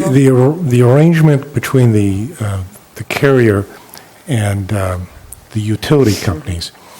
I was getting a suggestion in your answers. I'll just ask it straight out. In the agreement, do they take into considerations the aesthetics of the location, or could it be the carrier's position that we try to cooperate as much as we can, but if it comes down to a legal issue, we have a right to It's an interesting question, and it's one that's coming about because this is the new technology. This is going to be the how to get closer to the users. And instead of putting up trees everywhere and, covering rooftops with these things, these utility poles are existing infrastructure. And so on my watch so far, that has not happened, but I'm hearing whispers of this technology becoming more and more frequent. For all the carriers, because instead of having to build new structures and own them, which can be problematic maintenance and so on and so forth, it's just like you see a pole and it's got communication lines, it's got AT&T, it's got telephone, it's got electricity. It's one utility that handles the infrastructure for all of those, and we're just the next one up. And so the only thing that differs is that all those other utilities that I mentioned don't have any aesthetic concerns. They can put up, as far as I know, anytime they want, anytime, anywhere, if it satisfies the need that they see. So that's the only thing that differs, is that we are literally infrastructure, but we're the only one that is regulated for aesthetics. So, it is what it is, but the utilities are now working more closely with telecom because it is becoming, I hate to say it, with these fires, I can't even tell you how important those cell towers were, not only for the firefighters, but for getting in and out and up and down the highways and all of that, and capacity and people willing to get a hold of each other. And in an emergency, sometimes you can't call, but you can text. And that's what these sites will do. They'll allow that. And so that's sort of where, all the carriers are trying to. I don't think no one likes going to court. No one likes trying to strong arm. I don't think they do. There's money spent that could be better spent elsewhere. And so so when we go through the CUP process, that's our attempt to say, hey, we want to work with you. And so we tried on this pole. I should have went and knocked on the owner's door. So we're trying to work this agreement out to find a middle ground because, I hate to say it, it's not a threat of any kind, but they're coming. This technology is not going away. And so we're trying to find the best way to present it in a way that you can see the value, but there's also, it is an antenna. We can't screen these on a utility pole very well. Sometimes you can put them below the conductors, but when you look up, there's still something there. You have to have some sort of actual physical thing, and then it does have the support equipment in order to power it. And so it's sort of the inevitable two pieces of trying to find that good match. And so, hey, it's job security.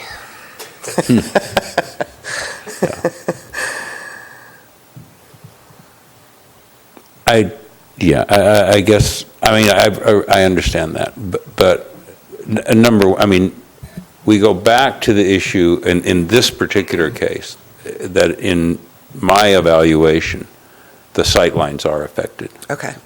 Inappropriately. But the more general issue to me is making these things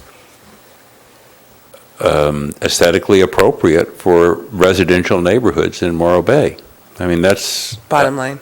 That's an issue. That is an issue. I think the boat idea is really interesting. If you put them on the smokestacks, you could probably get everything from here to Paso Robles. Believe me, we've tried. There's access issues. Really quickly going back, so would it be an option to ask you to give me some time to consider the moving down of the equipment? However, I have been instructed by Verizon that if you're still going to adhere to the 72-hour backup, that I do go ahead and take that denial tonight. We've already been down this path where we're losing the 800 Quintana site because it became so problematic. And so that's just my direction. That's not anything.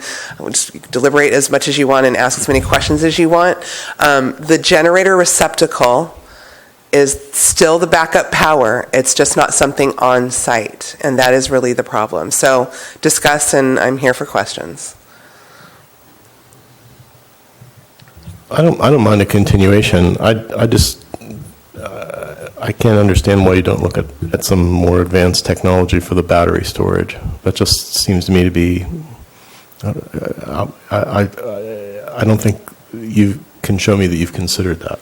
And so if we decide upon the continuance, I could take that time frame to bring in the people that would answer those questions next time too, and also research anything that you can come up with, and I can look into it. Tell me they've looked at 2 Tesla power walls ganged Okay. together Okay. that are fed off the electrical system Okay. that should give you more than 72 hours back. Okay.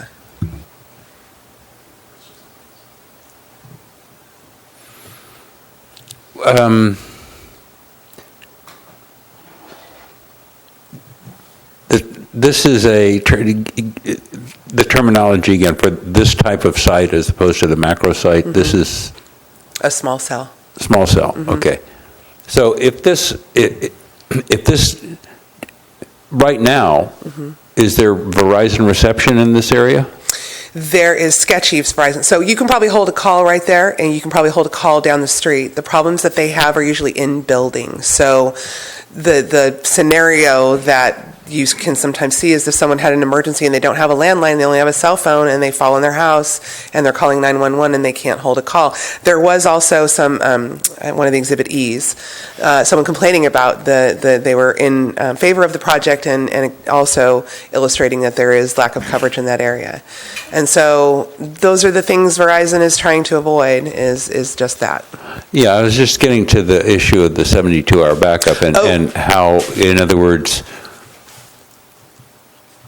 the difference between the big sites and the small sites in terms of the necessity for that extra power.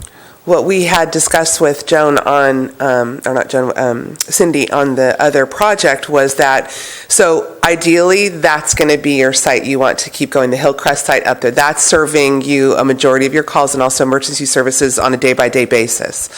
So if that went down for more than, actually that one has a 72-hour backup already, but let's say it didn't, that's where the backup generator would get wheeled in first. But that one already has one, and so that's going to take you your 72 hours. These down here are then next.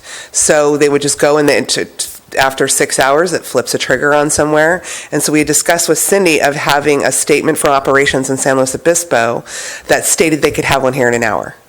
And so, and how that looks sort of play-by-play kind of thing. So it's just an option to consider, and that way they're not having to make room for it on site. I guess the only thing about the generator, portable generator, that strikes me is we must have, how many do you have now here? Cell sites or generators? Cell sites. Oh, good. In the county? No, in Morro Bay. Oh, in Morro Bay. Because your competitors have brought at least 2 or 3 to There's us. two- You bracket a couple houses with ones on competing church sites. Yeah. I mean, yeah. I think at one That point one's didn't get built though. At one point we estimated, I think that there might be 20 or 30 of these sites in town with all the different providers. Yeah, I don't know the numbers. I'm just wondering if you've got 20 or 30 portable generators in every town of 10,000. I mean, how do you take care of them? You would determine where it's needed most. Yeah, and that's what they do. That's what engineers do. And sit in there and determine if this site goes off after 6 hours, which is, God forbid, very rare. But anyway, they would determine which sites and also which can still talk to each other but disperse the generators. So we might not have a battery. Every site has battery backup. I mean, we might not have a generator here.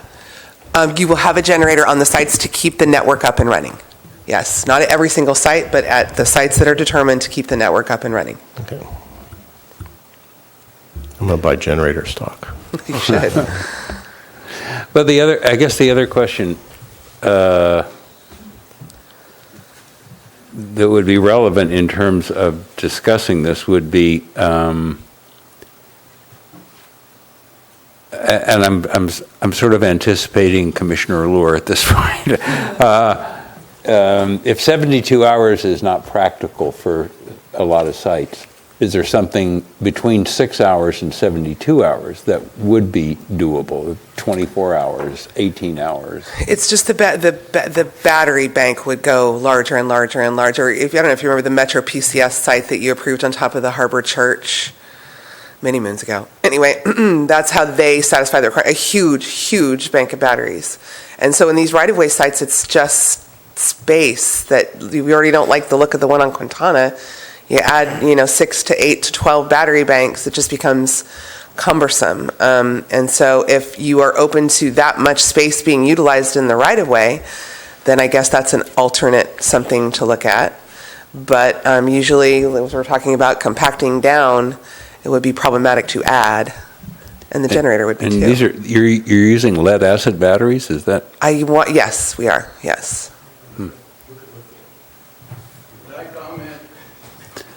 Yeah, the public comment is open.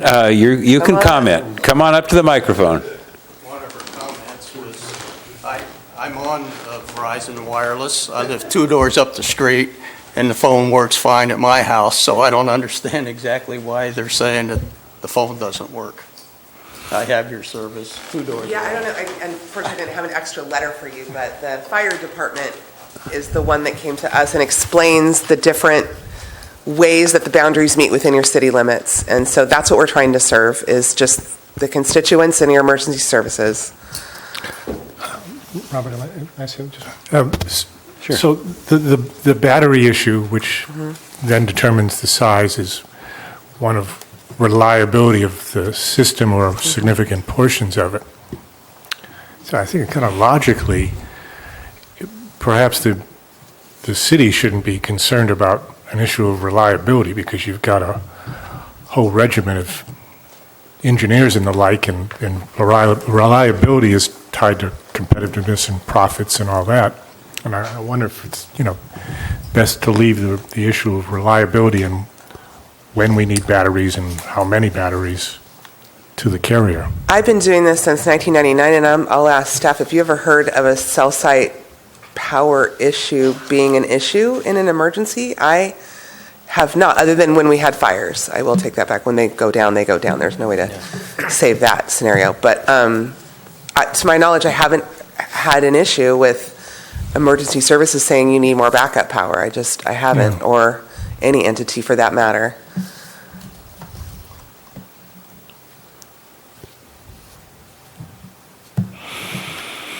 So, we are going to then continue this to let them see if they can modify the design a bit and on the ground equipment. Do we have a motion to that effect?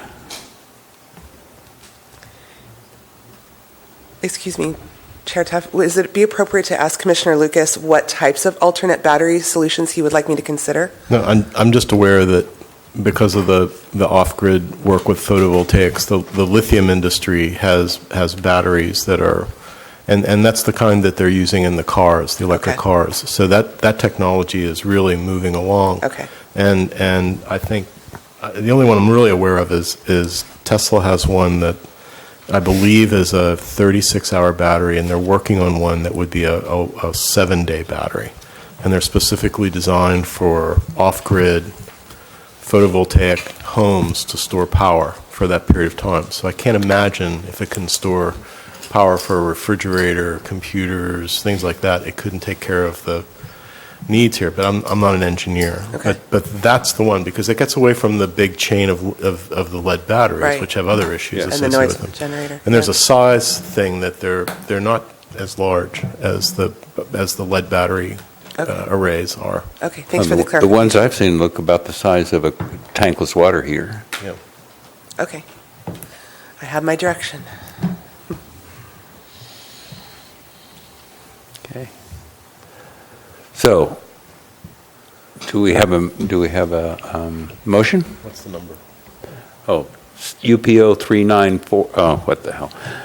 I move that we continue case number UP 0-394 and CP 0-512 to, should we give it a date certain, or? Can I have the second meeting in October? Is that Yeah, okay? Is that okay? Our second meeting in October, which should be the 18th. It's not our Halloween meeting, is First of November, too. Are you sure? Yeah. No, the 1st of November works. Yeah, correct. Seriously. Yeah, 18th. Yeah. Yeah, no, it's totally fine with me. Yeah. 1st of November. 1st of November, Yeah. okay. Gives us a little more Our time to first- research the batteries and stuff. Our first meeting in November. Which, if my phone would.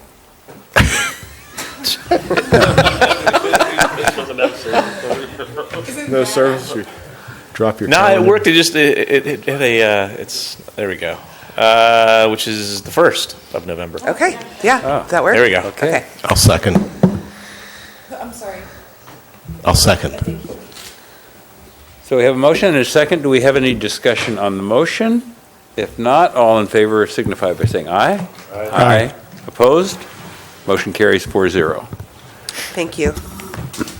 So this is the time for planning commissioner comments. I would say future agenda items, but Scott would shoot me.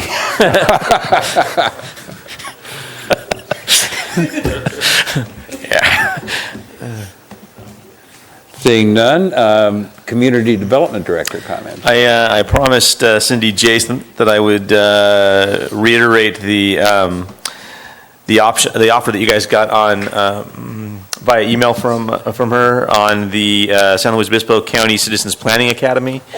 It's an 8-week course. It deals with local land use planning and civic engagement. It's open to all SLO County residents. It'll be held on the Thursday evenings beginning September 29th at the Wallace Group Building at 612 Clarion Court in San Luis Obispo. And those will be 3-hour meetings from 6 p.m. to 9 p.m. For those of you here before me, I'm happy to pay for your tuition, as it were. If you're interested in doing it, I'm doing it also for the General Plan Advisory Committee if they choose to go as well. So it's kind of up to you. Gets a little trickier with the GPAC though, since they meet on Thursdays. But in any case, yeah, then it's available to anybody that's interested. So I didn't have anything else. So. And one thing I guess I'd add after tonight is, if it sounds like we're being signaled that future installations such as the one that were proposed tonight, if we do have these things in the right of way, it seems to me we're always going to have sensitivity about these view corridors. And I don't think, given the scope of these companies, it's too much to ask them to put up a mock-up if there's any question about the sight lines. Because just throwing some 2x4s together in a configuration like that and trying to get an approximation, it gets a lot of the problems that show up with the photo simulation and things out of the way. Yeah, I mean, it wasn't an issue that was really raised, and the thing can be moved to be. I mean, quite frankly, I'm still not entirely sure that it is an issue because it sits away from the pole. But it's close, and so when you look at it putting forward, it may or may not, so easy enough to move it. But it wasn't something that had come up before. It wasn't an issue. We'd take it, it'd been looked at, and this isn't to pick on this particular carrier or anything. It's just if this seems to be a strategy of the right of way, I think we should come up with let's just look at it so that we know, because we are in a mode where these things are potentially going to be this 6-foot kind of high thing in these districts where we don't allow people to build that high. But if it's a strategy that apparently has wheels and we're going to see more of, let's keep them from wasting time and hearing time and continuation time, and ask them just to simulate it so that I would imagine we can get them to do that. The footprints for these things are for the equipment shelter is fairly small. Yeah. 4 square feet or something. That's not very large. So it wouldn't be too difficult for them to mock it up, or at least you could put things at the corners, and I think you can probably visualize it being opaque versus just where the corners are at the appropriate height. I mean, you don't need a whole lot more to imagine what it would look like than that. So you could probably make it out of foam core, and it would last long enough to. Yeah, it's probably simple enough that they could do it pretty easily without much cost associated with it whatsoever. So I don't think it's a big deal really. The other issue, and you made me think of it, is looking at those simulations, they really look like they're taken with about a 28 millimeter lens, which is very deceptive. They should try and get a normal viewpoint. They should avoid using wide angle lenses when they're doing their photo simulations, because it's deceptive. Yeah. For those of you who remember actual lenses. I also think it's incredible to say that you can't build something that's watertight. Yeah, there's all these things out in the harbor there that seem to be pretty watertight. I don't know. Okay, then, seeing nothing else, we will adjourn to our next regular meeting here at the Veterans Building on September 20th at 6 p.m. Thank you.